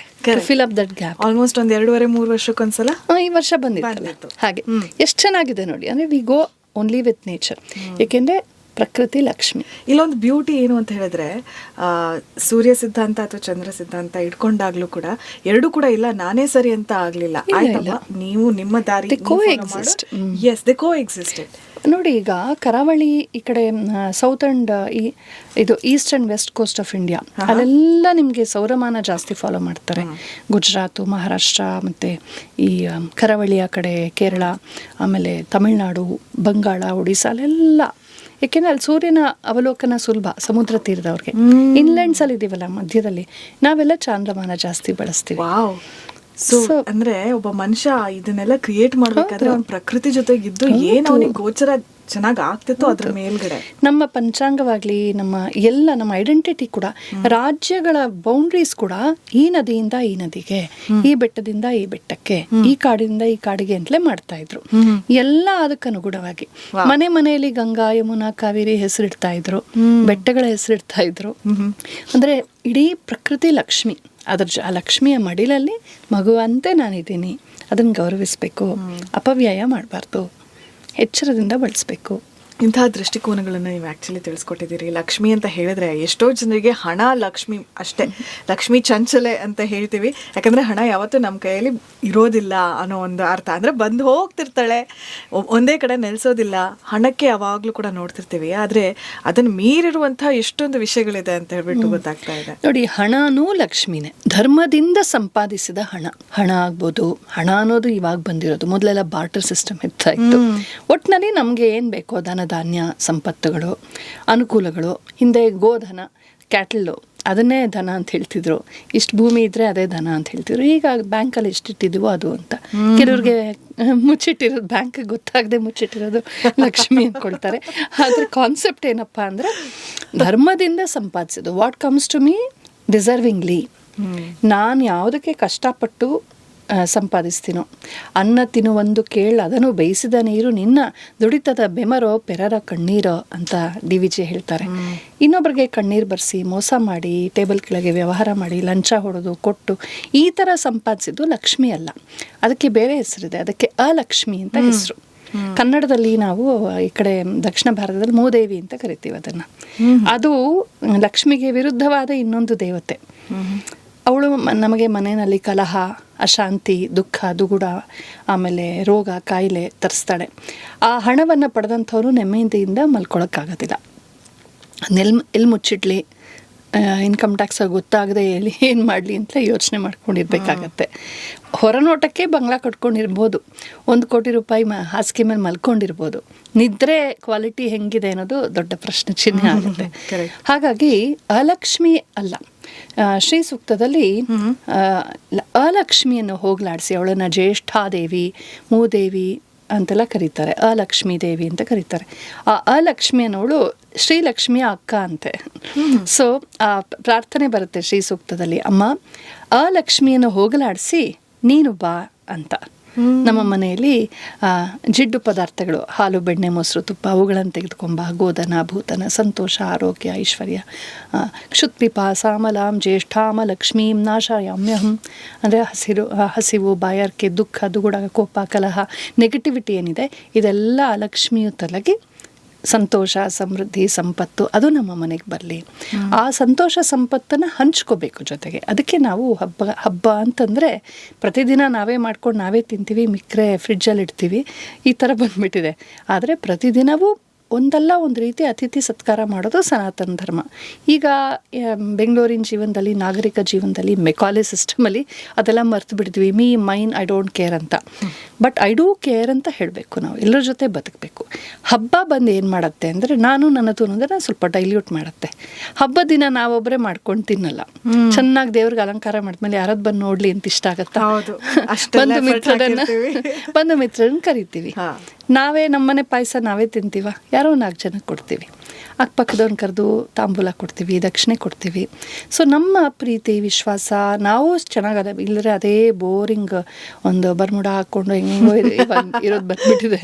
ಹಾಗೆ ಇರ್ತೀವಿ, ಒಂಥರ ಕೂದಲು ಬಿಟ್ಕೊಂಡು, ಒಂಥರ ಪ್ರತಿದಿನ ಲಕ್ಷ್ಮಿ ಥರ ಇರಬೇಕು ಅನ್ನೋದೆಲ್ಲ ಹೋಗ್ಬಿಟ್ಟಿದೆ. ಆದರೆ ಹಬ್ಬದ ದಿನ ನಾವು ನಮ್ಮ ಬೆಸ್ಟ್ ಅಟ್ಟೈರ್, ನಮ್ಮ ವೇಷಭೂಷೆಗಳು ಚೆನ್ನಾಗಿರುತ್ತೆ, ನಮ್ಮ ಅಡುಗೆ ಚೆನ್ನಾಗಿರುತ್ತೆ, ನಮ್ಮ ಅಲಂಕಾರ ಚೆನ್ನಾಗಿರುತ್ತೆ, ನಮ್ಮ ಮೂಡ್ ಚೆನ್ನಾಗಿರುತ್ತೆ, ನಮ್ಮ ಆಕ್ಟಿವಿಟೀಸ್ ಚೆನ್ನಾಗಿರುತ್ತೆ, ಮನೆ ಚೆನ್ನಾಗಿರುತ್ತೆ, ರಂಗೋಲಿ ಚೆನ್ನಾಗಿರುತ್ತೆ, ಬಾಗಿಲೆ ಹಾಕಿರೋ ತೋರಣ ಚೆನ್ನಾಗಿರುತ್ತೆ, ಬಂಧು ಮಿತ್ರರು ಬಂದು ಹೋಗ್ತಾರೆ. ಸೊ ನಿಜವಾದ ಜೀವನದ ಲವಲವಿಕೆ, ಸಂತೋಷವನ್ನು ಹೈಲೈಟ್ ಮಾಡೋದು ಹಬ್ಬ. ಅದಕ್ಕೆ ಪರ್ವ ಅನ್ನೋ ಸಂಸ್ಕೃತ ಪದದಿಂದ ಹಬ್ಬ ಅನ್ನೋದು ಅಪಭ್ರಂಶವಾಗಿ ಬಂದಿರೋದು. ಪರ್ವ ಅಂದರೆ ನಾಡ್ಯೂಲ್ ಅಂತ, ಗಿಡ ಇದೆಯಲ್ಲ, ಗಿಡದಲ್ಲಿ ಗಂಟಿರುತ್ತೆ ನೋಡಿ, ಅಲ್ಲಲ್ಲಿ ಆ ಗಂಟಲ್ಲಿ ಅಷ್ಟು ಸಾರ ಇರುತ್ತೆ. ಸ್ಟೆಮ್ ಇದೆಯಲ್ಲ, ಅದರ ಪೂರ್ಣ ಸಾರ ಗಂಟಲ್ಲಿ ಜಾಸ್ತಿ ಇರುತ್ತೆ. ಅದನ್ನ ಪರ್ವ ಅಂತ ಕರೀತಾರೆ. ಪ್ರತಿ ಪರ್ವ ರಸೋದಯ ಅಂತ. ಯಾರೆಲ್ಲ ಕಂಡುಹಿಡಿದ್ರು ಇದನ್ನ, ಎಷ್ಟೆಲ್ಲ ಯೋಚನೆ ಮಾಡಿದ್ರು. ಆ ಪರ್ವ ನಮ್ಮ ಇಡೀ ಎಲ್ಲ ದಿನಗಳಲ್ಲಿ ಇದು ಪರ್ವ ದಿನಗಳು, ಅಂದರೆ ನಾಡ್ಯೂಲ್ಸ್ ಥರ. ಸೊ ಎಲ್ಲ ದಿನಗಳಲ್ಲಿ ಜಾಸ್ತಿ ಮೋರ್ ಜಾಯ್, ಮೋರ್ ಫನ್, ಒಳ್ಳೆ ಆಹಾರ, ಎಲ್ಲ ಬೆಸ್ಟ್ ಆಸ್ಪೆಕ್ಟ್ಸ್ ನಮ್ಮ ಜೀವನದ ಎಸ್ಥೆಟಿಕ್ಸ್ ಏನೇನಿದೆ, ಸಂತೋಷ ಏನೇನಿದೆ, ಡಿವಿನಿಟಿ ಏನೇನಿದೆ ಅದೆಲ್ಲ ಜಾಸ್ತಿ ಹೈಲೈಟ್ ಆಗೋದು ಪರ್ವ ದಿನದಂದು. ಅದಕ್ಕೆ ಪರ್ವ ದಿನ ಅಂತ ಅದಕ್ಕೆ ಹೆಸರು. ಪರ್ವವೇ ಹಬ್ಬ ಆಗಿರೋದು. ಪಕಾರ ಹ ಆಗುತ್ತೆ ಕನ್ನಡದಲ್ಲಿ, ಪರ್ವ ಅನ್ನೋದು ಪಬ್ಬ ಆಗಿ ಹಬ್ಬ ಆಗಿದೆ. ಹಾಗೆ ಸೊ ಎಷ್ಟು ಚೆನ್ನಾಗಿದೆ ನೋಡಿ, ಎಷ್ಟು ಸುಂದರವಾಗಿ. ಸೊ ಲಕ್ಷ್ಮಿಯನ್ನ ಧ್ಯಾನಿಸ್ತೀವಿ. ಸೊ ಈ ಶ್ರಾವಣದಲ್ಲಿ ವಿಷ್ಣು ಪ್ರತಿ ಶ್ರಾವಣ ಶನಿವಾರ ವಿಷ್ಣು ಪೂಜೆಗಳನ್ನ ಮಾಡ್ತಾರೆ. ಸಂಪತ್ ಲಕ್ಷ್ಮಿ ಪೂಜೆ ಅಂತ ಶ್ರಾವಣ ಶುಕ್ರವಾರಗಳ ದಿನ 4 ಶುಕ್ರವಾರಗಳು ಪೂಜೆ ಮಾಡ್ತಾರೆ. ಹಾಗೆ ಶ್ರಾವಣ ಸೋಮವಾರಗಳು ವಿಶೇಷ, ಶ್ರಾವಣ ಮಂಗಳವಾರಗಳು ಮಂಗಳಗೌರಿ ವ್ರತ ಅಂತ ನವವಧುಗಳು ಮೊದಲ 5 ವರ್ಷ ಮಾಡ್ತಾರೆ. ಮತ್ತು ಈ ಶ್ರಾವಣ ಲಕ್ಷ್ಮಿ ಅಂತ ಯಾವುದಿದೆ, ಇದು ದಕ್ಷಿಣ ಭಾರತದಲ್ಲಿ, ಅದರಲ್ಲೂ ಕರ್ನಾಟಕದ ದಕ್ಷಿಣ ಭಾಗದಲ್ಲಿ, ಮತ್ತು ಆಂಧ್ರದ ಸ್ವಲ್ಪ ಭಾಗದಲ್ಲಿ, ತಮಿಳುನಾಡಿನ ಸ್ವಲ್ಪ ಭಾಗದಲ್ಲಿ, ಹೆಚ್ಚ ಕರ್ನಾಟಕದಲ್ಲಿ ಈ ವರಮಹಾಲಕ್ಷ್ಮಿ ಅಂತ ಶ್ರಾವಣದಲ್ಲಿ ಮಾಡ್ತೀವಿ. ಶ್ರಾವಣ ಶುಕ್ರವಾರ, ಹುಣ್ಣಿಮೆಗೆ ಹತ್ತಿರವಾದ ಶುಕ್ರವಾರ. ಹೆಚ್ಚು ಕಡಿಮೆ ಅದು ಬರೋದೇ ಯಾವಾಗಲೂ 2ನೇ ಶುಕ್ರವಾರವೇ. ಒಂದೊಂದು ಸಲ ಸ್ವಲ್ಪ ಹುಣ್ಣಿಮೆ ಯಾವತ್ತು ಬರುತ್ತೆ ಅಂತ ನೋಡಿಕೊಂಡು 3ನೇ ಶುಕ್ರವಾರವೂ ಬೀಳೋ ಚಾನ್ಸ್ ಇರುತ್ತೆ. ಈ ಟೈಮಲ್ಲಿ ಸ್ವಲ್ಪ ಕನ್ಫ್ಯೂಷನ್ ಇತ್ತು. ವರಮಹಾಲಕ್ಷ್ಮಿ ಹಬ್ಬ 2026ರಲ್ಲಿ ಆಗಸ್ಟ್ 21ನೇ ತಾರೀಕು ಅಂತ ಹೇಳ್ಬಿಟ್ಟು ಸಾಕಷ್ಟು ಜನ ಹೇಳಿದ್ರು. ಇನ್ನು ಕೆಲವರು 28ನೇ ತಾರೀಕು ಅಂತ ಹೇಳಿದ್ರು. ಆದ್ರೆ ಯಾವ್ದು ಸರಿಯಾಗಿರೋದು ಇಲ್ಲಿ? ಮತ್ತೆ ನನಗೆ ಚಂದ್ರ ಸಿದ್ಧಾಂತ ಮತ್ತೆ ಸೂರ್ಯ ಸಿದ್ಧಾಂತ ಎರಡು ಕೂಡ ಅದರಿಂದ ದಿನಗಳ ಹಾಗೆ ಬಂತ. ಈ ಲಕ್ಷ್ಮೀ ಪೂಜೆ 2 ಪಂಚಾಂಗಗಳನ್ನು ಆಧರಿಸಿಲ್ಲ. ಸೌರಮಾನದ ಪ್ರಕಾರ ನಕ್ಷತ್ರಗಳನ್ನು ನೋಡಲ್ಲ, ಅಥವಾ ಚಾಂದ್ರಮಾನದ ಪ್ರಕಾರ ತಿಥಿಯನ್ನು ನೋಡೋದಿಲ್ಲ. ಇದು ಬರೋದು ಹುಣ್ಣಿಮೆಗೆ ಹತ್ತಿರವಾದ ಶುಕ್ರವಾರ ಅಂತ ವಾರದ ದೃಷ್ಟಿಯಿಂದ ಹೇಳಿರೋದು. ಇದೊಂದು ದೇಶಿ ಹಬ್ಬ. ಇದು ವೈದಿಕ ಆಗಮ ಹಿನ್ನೆಲೆ ಇಲ್ಲ ಇದಕ್ಕೆ. ಹೌದಾ? ಹೌದು, ದೇಶಿ ಹಬ್ಬ, ಒಂಥರ ಫೋಕ್ ಫೆಸ್ಟಿವಲ್ ಥರ. ನಮ್ಮಲ್ಲಿ ಸಾಕಷ್ಟು ಈ ಥರದ ಹಬ್ಬಗಳೆಲ್ಲ ಇವೆ. ಸೊ ಇದೊಂದು ಪ್ರಾಂತೀಯ ರೀಜನಲ್ ಫೆಸ್ಟಿವಲ್ ಇದು. ಒಟ್ಟಿನಲ್ಲಿ ಶ್ರಾವಣ ಶುಕ್ರವಾರ ಲಕ್ಷ್ಮೀ ಪೂಜೆ ಮಾಡೋದು ಸರ್ವತ್ರ ಕಾಣುತ್ತೆ. ನಾವು ಶ್ರಾವಣ ಹುಣ್ಣಿಮೆಗೆ ಹತ್ತಿರವಾದ ಶುಕ್ರವಾರದಿಂದ ಮಾಡ್ತೀವಿ. ಯಾವತ್ತು ಮಾಡಬೇಕು ಅಂತ ಸ್ವಲ್ಪ ಚಿಂತನೆಗಳಿವೆ. ಆದರೆ ಜಗದ್ಗುರುಗಳು, ಶೃಂಗೇರಿಯ ಜಗದ್ಗುರುಗಳೇ ಪೂಜ್ಯರು ಮೊನ್ನೆ ಕ್ಲಾರಿಟಿ ಕೊಟ್ಟಿದ್ದಾರೆ. ಏನಂದರೆ 21 ಮಾಡಬೇಕು ಅಂತ ಕ್ಲಾರಿಟಿ ಕೊಟ್ಟಿದ್ದಾರೆ. ಸೊ ಶುಕ್ರವಾರದ ಸಂಜೆ ತುಂಬ ಪ್ರಶಸ್ತವಾಗಿದೆ ಅಂತ ಕೂಡ ಅವರು ಹೇಳಿದ್ದಾರೆ. ಹುಣ್ಣಿಮೆಗೆ ಹತ್ತಿರ ಅದು 28 ಯಾಕಾಯಿತು ಅಂದರೆ ನಾನು ನೋಡಿದೆ. ಸುಮ್ಮನೆ ವರಮಹಾಲಕ್ಷ್ಮಿ ಫೆಸ್ಟಿವಲ್ 2026 ಅಂತ ಕೊಟ್ಟರೆ ಗೂಗಲ್ ಇದೆಯಲ್ಲ, ಸೊ ಅಲ್ಲಿ ಇಮ್ಮಿಡಿಯೇಟ್ಲಿ 28 ಅಂತ ಕೊಟ್ಬಿಟ್ಟಿದೆ. ಸೊ ನಾವೆಲ್ಲ ಗೂಗಲ್ ಗುರುಗಳ ಶಿಷ್ಯರು ಜಾಸ್ತಿ. ನಮ್ಮದೇ ಸಂಸ್ಕೃತ ಪಂಡಿತರು, ವಿದ್ವಾಂಸರು, ಮಹಾಗುರುಗಳು, ಯೋಗಿಗಳನ್ನ ಕೇಳೋದಿಲ್ಲ, ಅಲ್ಲಿ ಹೋಗಿ ಕೇಳ್ತೀವಿ. ಹಾಗಾಗಿ ಕನ್ಫ್ಯೂಷನ್. ಬಟ್ ಹುಣ್ಣಿಮೆಗೆ ಹತ್ತಿರವಾದ ಅನುಕೂಲವಾದಂಥ ಒಂದು ದಿನ ಅಂತಂದರೆ 21 ಅಂತ ಗುರುಗಳೇ ಹೇಳ್ಬಿಟ್ಟಿದ್ದಾರೆ. ಸೊ 21ನೇ ತಾರೀಕು ಆಗಸ್ಟ್ ಈ ಶುಕ್ರವಾರ ದಿನ ವರಮಹಾಲಕ್ಷ್ಮಿ ಹಬ್ಬವನ್ನು ಆಚರಿಸೋದಕ್ಕೆ ಪ್ರಶಸ್ತವಾಗಿರುವಂತಹ ದಿನ.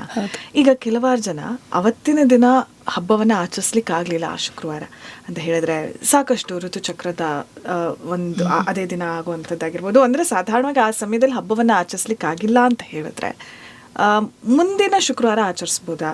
ಹುಣ್ಣಿಮೆ ಸಮಯದಲ್ಲೇ ಬಂದಿರುತ್ತೆ, ಮುಂದಿನ ಶುಕ್ರವಾರ ಹಾಕಿ ತಗೊಳ್ಬೋದಾ ಅಂತ ಆಚರಣೆಯೂ ಇದೆ ಅಂತ ನಾನು ಕೇಳ್ಪಟ್ಟೆ. ಖಂಡಿತ. ನೋಡಿ, ಯಾವತ್ತು ಪ್ರಕೃತಿಗೆ ವಿರುದ್ಧವಾಗಿ ಹೋಗಬಾರ್ದು. ಕೆಲವರೆಲ್ಲ ತಪ್ಪು ಮಾಡ್ತಾರೆ.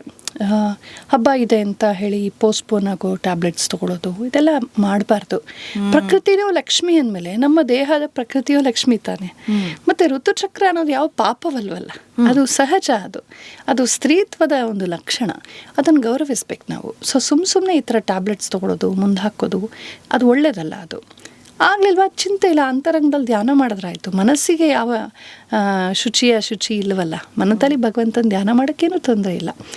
ಆವತ್ತು ಕಳೆದ್ರೆ ಮುಂದಿನ ಶುಕ್ರವಾರ ಮಾಡ್ಬೋದು, ಶ್ರಾವಣ ಮಾಸ ಯಾವುದೇ ಶುಕ್ರವಾರ ಮಾಡ್ಬೋದು. ಆಮೇಲೆ ನಮ್ಮಲ್ಲಿ ಇನ್ನೊಂದು ಪದ್ಧತಿ ಉಂಟು. ವರ್ಷದ ಯಾವುದೇ ಹಬ್ಬ ನಮಗೆ ಮಿಸ್ ಆದರೂ, ಯಾವುದೇ ಕಾರಣಕ್ಕಾಗಿ ಅಶೌಚ ಬಂತು, ಪುರುಡು ಸುತ್ಕ ಬಂತು, ಅಥವಾ ನಮಗೆ ಈ ಥರ ಇದು ಋತುಚಕ್ರದಿಂದ ಮಿಸ್ ಆಯಿತು ಅಂದರೆ ನವರಾತ್ರದಲ್ಲಿ ಮಾಡ್ಬೋದು. ಸೊ ಅದೊಂದಿದೆ. ನವರಾತ್ರ ಶುಕ್ರವಾರ ಯಾವ್ದು ಬೀಳುತ್ತೋ, ಒಂದು ಶುಕ್ರವಾರ ಬಿದ್ದೇ ಬೀಳುತ್ತೆ ನವರಾತ್ರ, ಆವಾಗ ಮಾಡ್ಬೋದು. ನವರಾತ್ರದ ಪಂಚಮಿಯ ದಿನ, ಲಲಿತಾ ಪಂಚಮಿಯ ದಿನ ಯಾವುದೇ ದೇವಿ ಹಬ್ಬವನ್ನು ಮಾಡ್ಬೋದು. ಗೌರಿ ಹಬ್ಬ, ಲಕ್ಷ್ಮಿ ಹಬ್ಬ ಮಿಸ್ ಆಗಿದ್ರೆ, ಮಂಗಳ ಗೌರಿ ಮಿಸ್ ಆಗಿದ್ರು ಕೂಡ ಮಾಡ್ಬೋದು.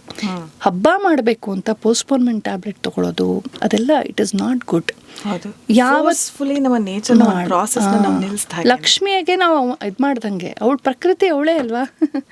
ಯಾವತ್ತೂ ಹಾಗೆ ಮಾಡಬಾರ್ದು. ನಮ್ಮ ಪೂರ್ವಜರು ಹಂಗೆ ಮಾಡ್ತಾ ಇರಲಿಲ್ಲ. ಅದ್ರ ಬಗ್ಗೆ ಸ್ಟಿಗ್ಮಾನೂ ಇರಲಿಲ್ಲ ಅವ್ರಿಗೆ. It was A part of the life. ಆರಾಮಾಗಿ ನನಗೀಗ ಹೊರಗಿದ್ದೀನಿ ಅಂತ ಆರಾಮಾಗಿ ಒಂದು ಮೂಲೆಯಲ್ಲಿ ಕುತ್ಕೊಂಡು ತೊಳ್ತಾ ಇದ್ರು. ಈ ಆಚೆಯ ಎಫೆಕ್ಟ್ಸ್ ಬಂತಲ್ಲ, ಕಲೋನಿಯಲ್ ನ್ಯಾರೇಟಿವ್ಸ್ ಬಂದಮೇಲೆ ಅದೇನೋ ಅವ್ರನ್ನ ಡಿಸ್ಕ್ರಿಮಿನೇಟ್ ಮಾಡೋ ಥರ ಅವ್ರು ಏನೇನೋ ಹುಟ್ಟಿಸ್ಬಿಟ್ರು. What was a natural way of life. Rest ತೊಗೊಳ್ತೀನಿ 3 days, ನಾನೇನು ಅಡುಗೆ ಮಾಡಲ್ಲ, ಏನಿಲ್ಲ, ನಿದ್ರೆ ಮಾಡ್ತೀನಿ, ಹರಟೆ ಹೊಡಿತೀನಿ, ಮಲ್ಕೊಳ್ತೀನಿ, ಅಲ್ಲಿ ರೆಸ್ಟ್ ಅನ್ನೋದು ಹೋಗ್ಬಿಟ್ಟು. ಆ್ಯಂಡ್ ಅಫ್ಕೋರ್ಸ್ ಅವ್ದೇ ನೀಡೆಡ್ ದಟ್ ಪ್ರೈವಸಿ. ಹೊಟ್ಟೆ ನೋವಿರುತ್ತೆ, ಸ್ರಾವ ಆಗ್ತಿರುತ್ತೆ, ಆ ಪ್ರೈವಸಿ, ಆ ರೆಸ್ಟ್ ಅವ್ರಿಗೆ ಬೇಕಿತ್ತು.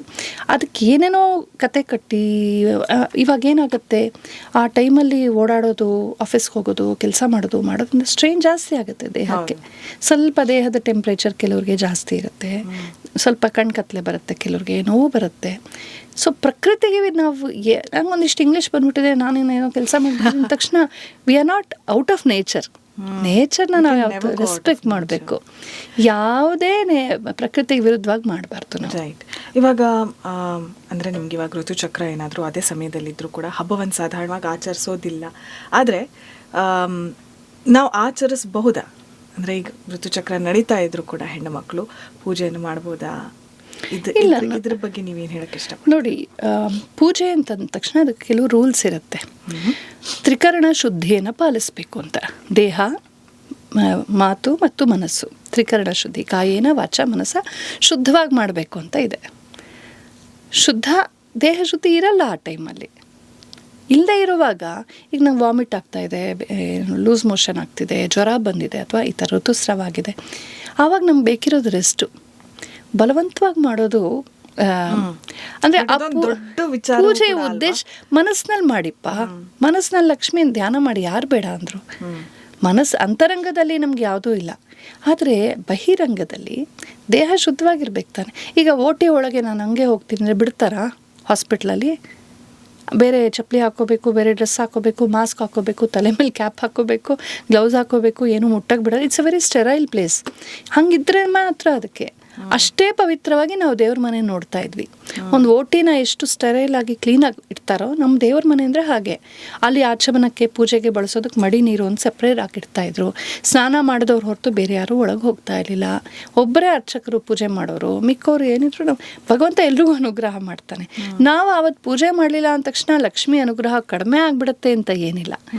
ಪ್ರಕೃತಿಯೇ ನಮಗೆ ಆ ಟೈಮಲ್ಲಿ ರೆಸ್ಟ್ ತಗೊಳ್ಳಿ. ಯಾಕಷ್ಟೊಂದು ನಾನು ಹೇಳೋದು, ಏನೋ ಈ ಥರದ ಒಂದು ಉದ್ದಟತನ ಮಾಡಿ ಏನೋ ಮಾಡಿಬಿಡ್ತೀನಿ, ಏನಾಗುತ್ತೆ, ಏನಾಗಲ್ಲ. ಸೊ ನೀವು ಆ ಥರ ರೂಲ್ಸ್ ಬ್ರೇಕ್ ಮಾಡಿಬಿಟ್ಟು ತಂತ್ರ ಮಾರ್ಗದಲ್ಲಿ ಒಂದು ರೀತಿ, ಈ ರೀತಿ ತಂತ್ರ ಬೇರೆ ಬಿಡಿ, ಇಟ್ಸ್ ಅ ಡಿಫ್ರೆಂಟ್ ಥಿಂಗ್. ಅಲ್ಲಿ ಉದ್ದೇಶನೂ ಬೇರೆ, ಅಲ್ಲಿ ಕ್ರಮನೂ ಬೇರೆ. ಅಲ್ಲಿ ನೀವು ತರಬಾರ್ದು. ನೀವು ತಂತ್ರ ಮಾಡೋದು ಅಷ್ಟು ಮಾಡ್ತೀರಾ, ಇಲ್ಲ ಇದನ್ನ ಮಾತ್ರ ತೊಗೊಂಡ್ಬಿಡೋದು. ಅನುಕೂಲ ವೇದಾಂತ ಮಾಡಬಾರ್ದು. ನಾವೀಗ ಮಾಡ್ತಿರೋದು ಆಗಮೋಕ್ತವಾದ, ವೈದಿಕವಾದ, ಜಾನಪದವಾದ ರೀತಿಯ ಒಂದು ಆಚರಣೆ. ಇಲ್ಲಿಗೇನು ಬೇಕೋ ಅದನ್ನು ಮಾಡಬೇಕು. ನಾನು ತಂತ್ರ ಕಲ್ತ್ಕೊಂಡು ವ್ಯವಸ್ಥಿತವಾಗಿ ಮಾಡಿದ್ರೆ ತಂತ್ರ ಗುರುಗಳು ಹೇಳ್ಕೊಡ್ತಾರೆ ಏನು ಮಾಡಬೇಕು ಮಾಡಬಾರ್ದು ಅಂತ. ಅಲ್ಲಿ ಪಂಚಮಕಾರಗಳು ಎಲ್ಲ ಉಂಟು. ಅಲ್ಲಿ ಹೋದರೆ ಅದನ್ನು ಫಾಲೋ ಮಾಡಿ. ಇವ್ರೇನು ಗೊತ್ತಾ, ಅಲ್ಲಿ ಏನು ಅನುಕೂಲವೋ ಅದನ್ನು ತೊಗೊಳೋದು. ಮತ್ತು ನಂದೇ ನಂಗೆ ಬೇಕು ಮಾಡಿ ಪರವಾಗಿಲ್ಲ, ಬಟ್ ಯಾವುದಕ್ಕೆ ಯಾವ ಫಲ ಸಿಕ್ಕಬೇಕು, ಯಾವುದಕ್ಕೆ ಯಾವ ಮರ್ಯಾದೆ ಇದೆ ಅದನ್ನು ಉಲ್ಲಂಘನ ಮಾಡೋದ್ರಿಂದ ಮತ್ತು ಎಲ್ಲರಿಗೂ ನೋಯಿಸೋದ್ರಿಂದ ಹಿರಿಯರಿಗೆ ನೋವಾಗತ್ತೆ ಮನೆಯಲ್ಲಿ. ಇದಿಲ್ಲ ಬೇಕಾ? ಹಬ್ಬ ಮಾಡೋದು ಯಾಕೆ? ಸಂತೋಷ ಪಡೋಕ್ಕಲ್ವ? ದೇವ್ರ ಸ್ಮರಣೆಗೆ ಯಾವುದೂ ತಡ ಅಲ್ಲ. ಮುಂದಿನ ವಾರ ಮಾಡ್ಬೋದು, ನವರಾತ್ರದಲ್ಲಿ ಮಾಡ್ಬೋದು, ಮನಸ್ಸಿನಲ್ಲೇ ಮಾಡ್ಕೋಬೋದು. ಮನಸ್ಸಿನಲ್ಲಿ ಲಕ್ಷ್ಮೀ ಸ್ಮರಣೆ ಮಾಡಬೇಡ ಅಂತ ಯಾರು ತಡೀತಾರ ಆ ಟೈಮಲ್ಲಿ? ನಾವು ಯಾರನ್ನೋ ಎದುರಾಕೊಂಡು ಅದೇನೋ ಒಂದು ಹಠ, ಕೆಟ್ಟ ಹಠ, ಏನೋ ಐ ಡಿಸ್ಪ್ರೂವ್ ಸಮಥಿಂಗ್, ಅಲ್ಲಿ ಯಾರನ್ನೋ ಇದು ಮಾಡಿಬಿಡ್ತೀನಿ, ಐ ಡೋಂಟ್ ಕೇರ್, ಈ ಆ್ಯಟಿಟ್ಯೂಡ್ ಇದೆಯಲ್ಲ, ಇದು ನಮ್ಮನ್ನು, this is not scientific temperament. ಇದೊಂದು ಕೆಟ್ಟ ಹಠ, ಇಮ್ಮೆಚ್ಯೂರ್. ಅದು ಎಲ್ಲರೊಂದಿಗೆ ಹೊಂದ್ಕೊಂಡು ಬಾಳೋದು ಮೈನ್ ಅಲ್ಲ, ವಿ ಅವರ್ಸ್ ಅಂತ ಹೇಳಬೇಕು. Correct. That is responsible living. Coming back to ನಮ್ಮ ದೇಶೀಯ ಹಬ್ಬ ವರಮಹಾಲಕ್ಷ್ಮಿ, ಚಾರುಮತಿ, ಇದೆಲ್ಲ ನಾವು ಕಥೆಗಳನ್ನು ಕೇಳಿದ್ದೀವಿ. ಶುಭೋದಯದಲ್ಲೂ ಕೂಡ ಸಾಕಷ್ಟು ಬಾರಿ ಹೇಳಿದ್ದೀನಿ. ಹೀಗೆ ಈ ಒಂದು ಆಚರಣೆ ಅವಾಗಿಂದ ನಡ್ಕೊಳ್ತಾ ಬಂತು. ಪ್ರತಿ ಶುಕ್ರವಾರ, ಅಂದರೆ ಶ್ರಾವಣ ಮಾಸದಲ್ಲಿ ಬರುವಂಥ ಹುಣ್ಣಿಮೆಗೆ ಸಮೀಪವಾಗಿರುವಂತಹ ಶುಕ್ರವಾರ ತುಂಬ ಪ್ರಶಸ್ತವಾಗಿರುವಂಥದ್ದು ಅಂತ ಹೇಳಿ, ಈಗ ವರಮಹಾಲಕ್ಷ್ಮಿ ಹಬ್ಬವನ್ನು ಹೇಗೆ ಆಚರಿಸ್ಬೇಕು ಎಷ್ಟೋ ಜನ ಹೇಳ್ತಾರೆ. ಯಾಕಂದರೆ ಯಾರ್ಯಾರೆಲ್ಲ ವರಮಹಾಲಕ್ಷ್ಮಿ ಹಬ್ಬವನ್ನು ಮಾಡೋದಕ್ಕೆ ಪ್ರಾರಂಭ ಮಾಡಿದಾರೋ ಹೆಚ್ಚಿನ ಪಕ್ಷ ಅದನ್ನು ಕಂಟಿನ್ಯೂ ಮಾಡ್ಕೊಂಡು ಹೋಗಿದ್ದಾರೆ. ಯಾರೋ ಕಾರಣಾಂತರಗಳಿಂದ ಅದನ್ನು ಕಂಟಿನ್ಯೂ ಮಾಡೋಕ್ಕಾಗಿಲ್ಲ ಅಂತ ಬಿಟ್ಟರೆ ಪ್ರತಿ ವರ್ಷ ಒಂದು ವ್ರತದ ರೀತಿಯಲ್ಲಿ ಅದು ನಡೀತಾ ಹೋಗುತ್ತೆ. ಮತ್ತು ಅದರ ಬೆನಿಫಿಟ್ಸು, ಅದರ ನೀವು ಹೇಳಿದಾಗೆ ಏನಾದರೂ ಫಲ ಸಿಗಬೇಕು ಅದು ಸಿಗ್ತಾನೆ ಇದೆ, ಅದು ಯಾವುದೇ ಡಿಗ್ರಿಯಲ್ಲಿ ಆಗಿರಬಹುದು. ಹಾಗಾಗಿ ಎಲ್ಲ ಒಂದು ನಂಬಿಕೆ ಕೂಡ ಹೆಚ್ಚಾಗಿದೆ. ಈಗ ವರಮಹಾಲಕ್ಷ್ಮಿ ಹಬ್ಬವನ್ನು ಮೊದಲನೇ ಬಾರಿಗೆ ಅವರು ಆಚರಿಸ್ತಿದ್ದಾರೆ ಅಂತ ಆದರೆ, ಅಥವಾ ಆಲ್ರೆಡಿ ಆಚರಿಸ್ತಿದ್ದಾರೆ, ಅವ್ರಿಗೆ ಗೊತ್ತಿದ್ದ ಹಾಗೆ ಆಚರಿಸ್ಕೊಂಡು ಹೋಗ್ತಾ ಇದ್ರು, ಆದರೆ ಶಾಸ್ತ್ರೋಕ್ತವಾಗಿ ಹೀಗೆ ಮಾಡಬೇಕು ಅಂತಿದ್ರೆ ಆ ಆಚರಣೆ ಹೇಗಿರುತ್ತೆ, ಏನು ಮಾಡಬೇಕು? ವ್ರತಕಲ್ಪದಲ್ಲಿ ಕಥೆನೂ ಬರುತ್ತೆ, ಆಚರಣೆಯ ವಿಧಾನವೂ ಬರುತ್ತೆ. ಯಾವುದೇ ವ್ರತಕ್ಕೆ ಒಂದು ಕಾಲಾವಧಿ ಇರುತ್ತೆ. ಸಾಮಾನ್ಯವಾಗಿ 12 ವರ್ಷಗಳ ಕಾಲ ಮಾಡಬೇಕು ಅಂತ ಇರೋದು. ಇದು ಆಜೀವನ ಮಾಡಬೇಕು ಅಂತ ಏನಿಲ್ಲ. ಆದರೆ ಕೆಲವರು ಜನ್ಮವ್ರತ ಥರ ಯಾಕೆ ನಿಲ್ಲಿಸೋದು, ವರ್ಷಕ್ಕೊಂದ್ಸಲ ತಾನೇ ಮಾಡೋಣ ಅಂತ ಮಾಡ್ತಾರೆ. ಹಾಗಾಗಿ ತುಂಬ ಜನ ಅದು ವಾರ್ಷಿಕ ಹಬ್ಬ ಅನ್ನೋ ಥರನೇ ಆಗೋಗಿದೆ. ಆಮೇಲೆ ಬರೀ ಹೆಣ್ಮಕ್ಳೇ ಮಾಡಬೇಕು ಅಂತ ಅನ್ಕೊಂಡ್ಬಿಟ್ಟಿದ್ದಾರೆ. ದಂಪತಿಗಳು ಮಾಡ್ಬೋದು. ಚಾರುಮತಿ ಮಾಡಿದ್ಲು ಅಂತ ಕಥೆ ಇದೆ, ನಿಜ. ಅವಳು ತುಂಬ ಬಡವಿ ಆಗಿದ್ಲು, ಸಕಲ ಐಶ್ವರ್ಯಗಳನ್ನು ಪಡೆದ್ಲು ಇದರಿಂದ ಅಂತ ಕಥೆ ಬರುತ್ತೆ. ಶ್ರಾವಣದಲ್ಲಿ ಮಾಡ್ತಾರೆ. ಈಗ ಕಲಶದಲ್ಲಿ ಲಕ್ಷ್ಮಿಯನ್ನು ಸ್ಥಾಪನೆ ಮಾಡೋದು ಒಂದು ಕ್ರಮ. ಸಾಮಾನ್ಯವಾಗಿ ಹಿಂದೆ ನದಿ ತೀರದಲ್ಲಿ, ಕೆರೆ ತೀರದಲ್ಲಿ, ಹಾಗೆ ನೀರಿಗೂ ನಮಗೂ ತುಂಬ ಸಂಬಂಧ. ಹಾಗೆ ಮಾಡ್ತಾ ಇದ್ದದ್ದು ಹೆಚ್ಚಾಗಿ ನಮಗೆ ಕಾಣುತ್ತೆ. ಮೊದಲು ಯಮುನಾ ಪೂಜೆ. ಯಮುನೆ ಕೂಡ ಲಕ್ಷ್ಮಿಯ ರೂಪವೇ, ಕೃಷ್ಣನ ಹೆಂಡತಿ ಅಲ್ವಾ, ಕಾಳಿಂದೆ. ಯಮುನಾ ಪೂಜೆ ಮಾಡ್ತೀವಿ. ಕೆರೆ ದಡದಲ್ಲಾದರೆ ಕೆರೆಯಲ್ಲೇ ಇಳಿದು ಅಲ್ಲಿಗೆ ನೀರಿಗೆ ನಾವು ನದಿಗೆ ಪೂಜೆ ಮಾಡಿ ಆಮೇಲೆ ಕಲಶ ಸ್ಥಾಪನೆ ಮಾಡಿ ಲಕ್ಷ್ಮೀ ಪೂಜೆ ಮಾಡ್ತೀವಿ. ಇವಾಗ ನಮಗೆ ಕೆರೆ ಬಾವಿ ಇಲ್ವಲ್ಲ ಬೆಂಗಳೂರಲ್ಲಿ. ಅದಕ್ಕೆ ಏನು ಮಾಡ್ತೀವಿ, ನಮ್ಮ ಕಡೆ ನಾವು ಮಾಡೋದು ನಾನು ಹೇಳ್ತೀನಿ. ನಮ್ಮ ಅಮ್ಮನ ಮನೇಲಿ ನಾವೆಲ್ಲ ಮಾಡೋದು, ಒಂದು ಕಲಶದಲ್ಲಿ ಜಲವನ್ನು ತುಂಬಿ ಅದಕ್ಕೆ ತೆಂಗಿನಕಾಯಿ, ಮಾವಿನೆಲ್ಲ ಜೋಡಿಸಿ ಯಮುನಾ ಕಲಶವನ್ನು ತಯಾರು ಮಾಡಿ ಮನೆಯ ತಾಯಿ ಅಥವಾ ಸೊಸೆ, ಮನೆಯ ಮುಖ್ಯವಾದ ಸ್ತ್ರೀ ಯಾರಾದರೂ, ಅವರು ಮನೆಯ ಆಚೆ ರಂಗೋಲಿ ಮೇಲೆ ನಿಂತ್ಕೊಳ್ತಾರೆ. ಅದು ಮನೆ ಕಡೆ ಫೇಸ್ ಮಾಡಿಕೊಂಡು ಮನೆ ಹೆಣ್ಮಕ್ಳೆಲ್ಲ ಹೋಗಿ ಮಂಗಳಾರತಿ ಎತ್ತಿ ಅರ್ಶಿನ ಕುಂಕುಮ ಹಾಕಿ ಯಮುನೆನ ಬರ್ಮಾಡ್ಕೊಳ್ತಾರೆ. ಸೊ ಯಮುನಾ ಲಕ್ಷ್ಮಿ ಮನೆಗೆ ಬರ್ತಾಳೆ. ಬಾಗಲ್ ಹತ್ರದಲ್ಲೇ ಮನೆ ಒಳಗೆ ಬಂದ ತಕ್ಷಣ ಪೀಠವನ್ನಿಟ್ಟು ಯಮುನಾ ಪೂಜೆ ಮಾಡ್ಬಿಡು, ಅಥವಾ ಕೆಲವರು ಅಂಗಳದಲ್ಲೇ ಮಾಡಿಬಿಡ್ತಾರೆ. ಅಂದರೆ ಒಟ್ಟಿನಲ್ಲಿ ಕೆರೆ ಲಕ್ಷ್ಮಿ ಯಮುನೆ ಪೂಜೆ ಮಾಡಿದ್ದೀವಿ ಅಂತ. ಆಮೇಲೆ ಆ ಯಮುನಾ ಕಲಶವನ್ನು ತಂದು ಮುಖ್ಯವಾದ ಪೀಠದ ಪಕ್ಕದಲ್ಲಿ ಇಡ್ತೀವಿ. ಆಮೇಲೆ ವರಮಹಾಲಕ್ಷ್ಮಿಯ ಒಂದು ಕಲಶವನ್ನು ಸ್ಥಾಪನೆ ಮಾಡ್ತೀವಿ. ಸಾಮಾನ್ಯವಾಗಿ ಒಂದು ಬಾಳೆ ಎಲೆಯನ್ನು ಹರಡಿ ಅದ್ರ ಮೇಲೆ ಅಕ್ಕಿಯನ್ನು ಹರಡಿ ಅದ್ರ ಮೇಲೆ ಕಲಶವನ್ನಿಟ್ಟು ಕಲಶದೊಳಗೆ ಧಾನ್ಯವನ್ನು ಇಡ್ತೀವಿ. ಯಮುನಾ ಕಲಶಕ್ಕೆ ಜಲ, ವರಮಹಾಲಕ್ಷ್ಮಿ ಕಲಶಕ್ಕೆ ಧಾನ್ಯ. ಅದರ ತುಂಬ ಅಕ್ಕಿಯನ್ನು ಹಾಕಿ ಅಕ್ಕಿಯೊಳಗೆ ಒಂದು ಪೂರ್ಣವಾದ ನಿಂಬೆಹಣ್ಣು, ಆಮೇಲೆ ನಮ್ಮದೇನೋ ಚಿನ್ನ ಏನಾದ್ರು ಒಂದು ಸರಾನೋ ಉಂಗುರ ಏನಾದ್ರು ಒಂದು ಹಾಕಿ ಕಲ್ಸಕ್ಕರೆ, ಬಾದಾಮಿ, ಗೋಡಂಬಿ, ದ್ರಾಕ್ಷಿ ಇಂಥದ್ದೆಲ್ಲ ಒಂದು 5 ಬಗೆಯ ದ್ರವ್ಯಗಳನ್ನು, ಹಣ್ಣುಗಳನ್ನು ಹಾಕಿದ್ರೆ ಡ್ರೈ ಆಗಿಬಿಡುತ್ತೆ ಅಂತ ಹೇಳಿ ಡ್ರೈ ಫ್ರೂಟ್ಸ್ನ ಹಾಕೋದು ವರಮಹಾಲಕ್ಷ್ಮಿಯ ಕಲಶದೊಳಗೆ. 5 ಅಥವಾ 7 5 ಸಾಮಾನ್ಯವಾಗಿ 5 ಅಂದರೆ ನಿಂಬೆಹಣ್ಣು, ಕಲ್ಸಕ್ಕರೆ, ಬಾದಾಮಿ, ಗೋಡಂಬಿ, ದ್ರಾಕ್ಷಿ, ಈ ಥರ ಒಂದಷ್ಟು ಅಕ್ರೂಟು, ವಾಲ್ನಟ್ ಯಾವುದಾದ್ರೂ ಪರವಾಗಿಲ್ಲ.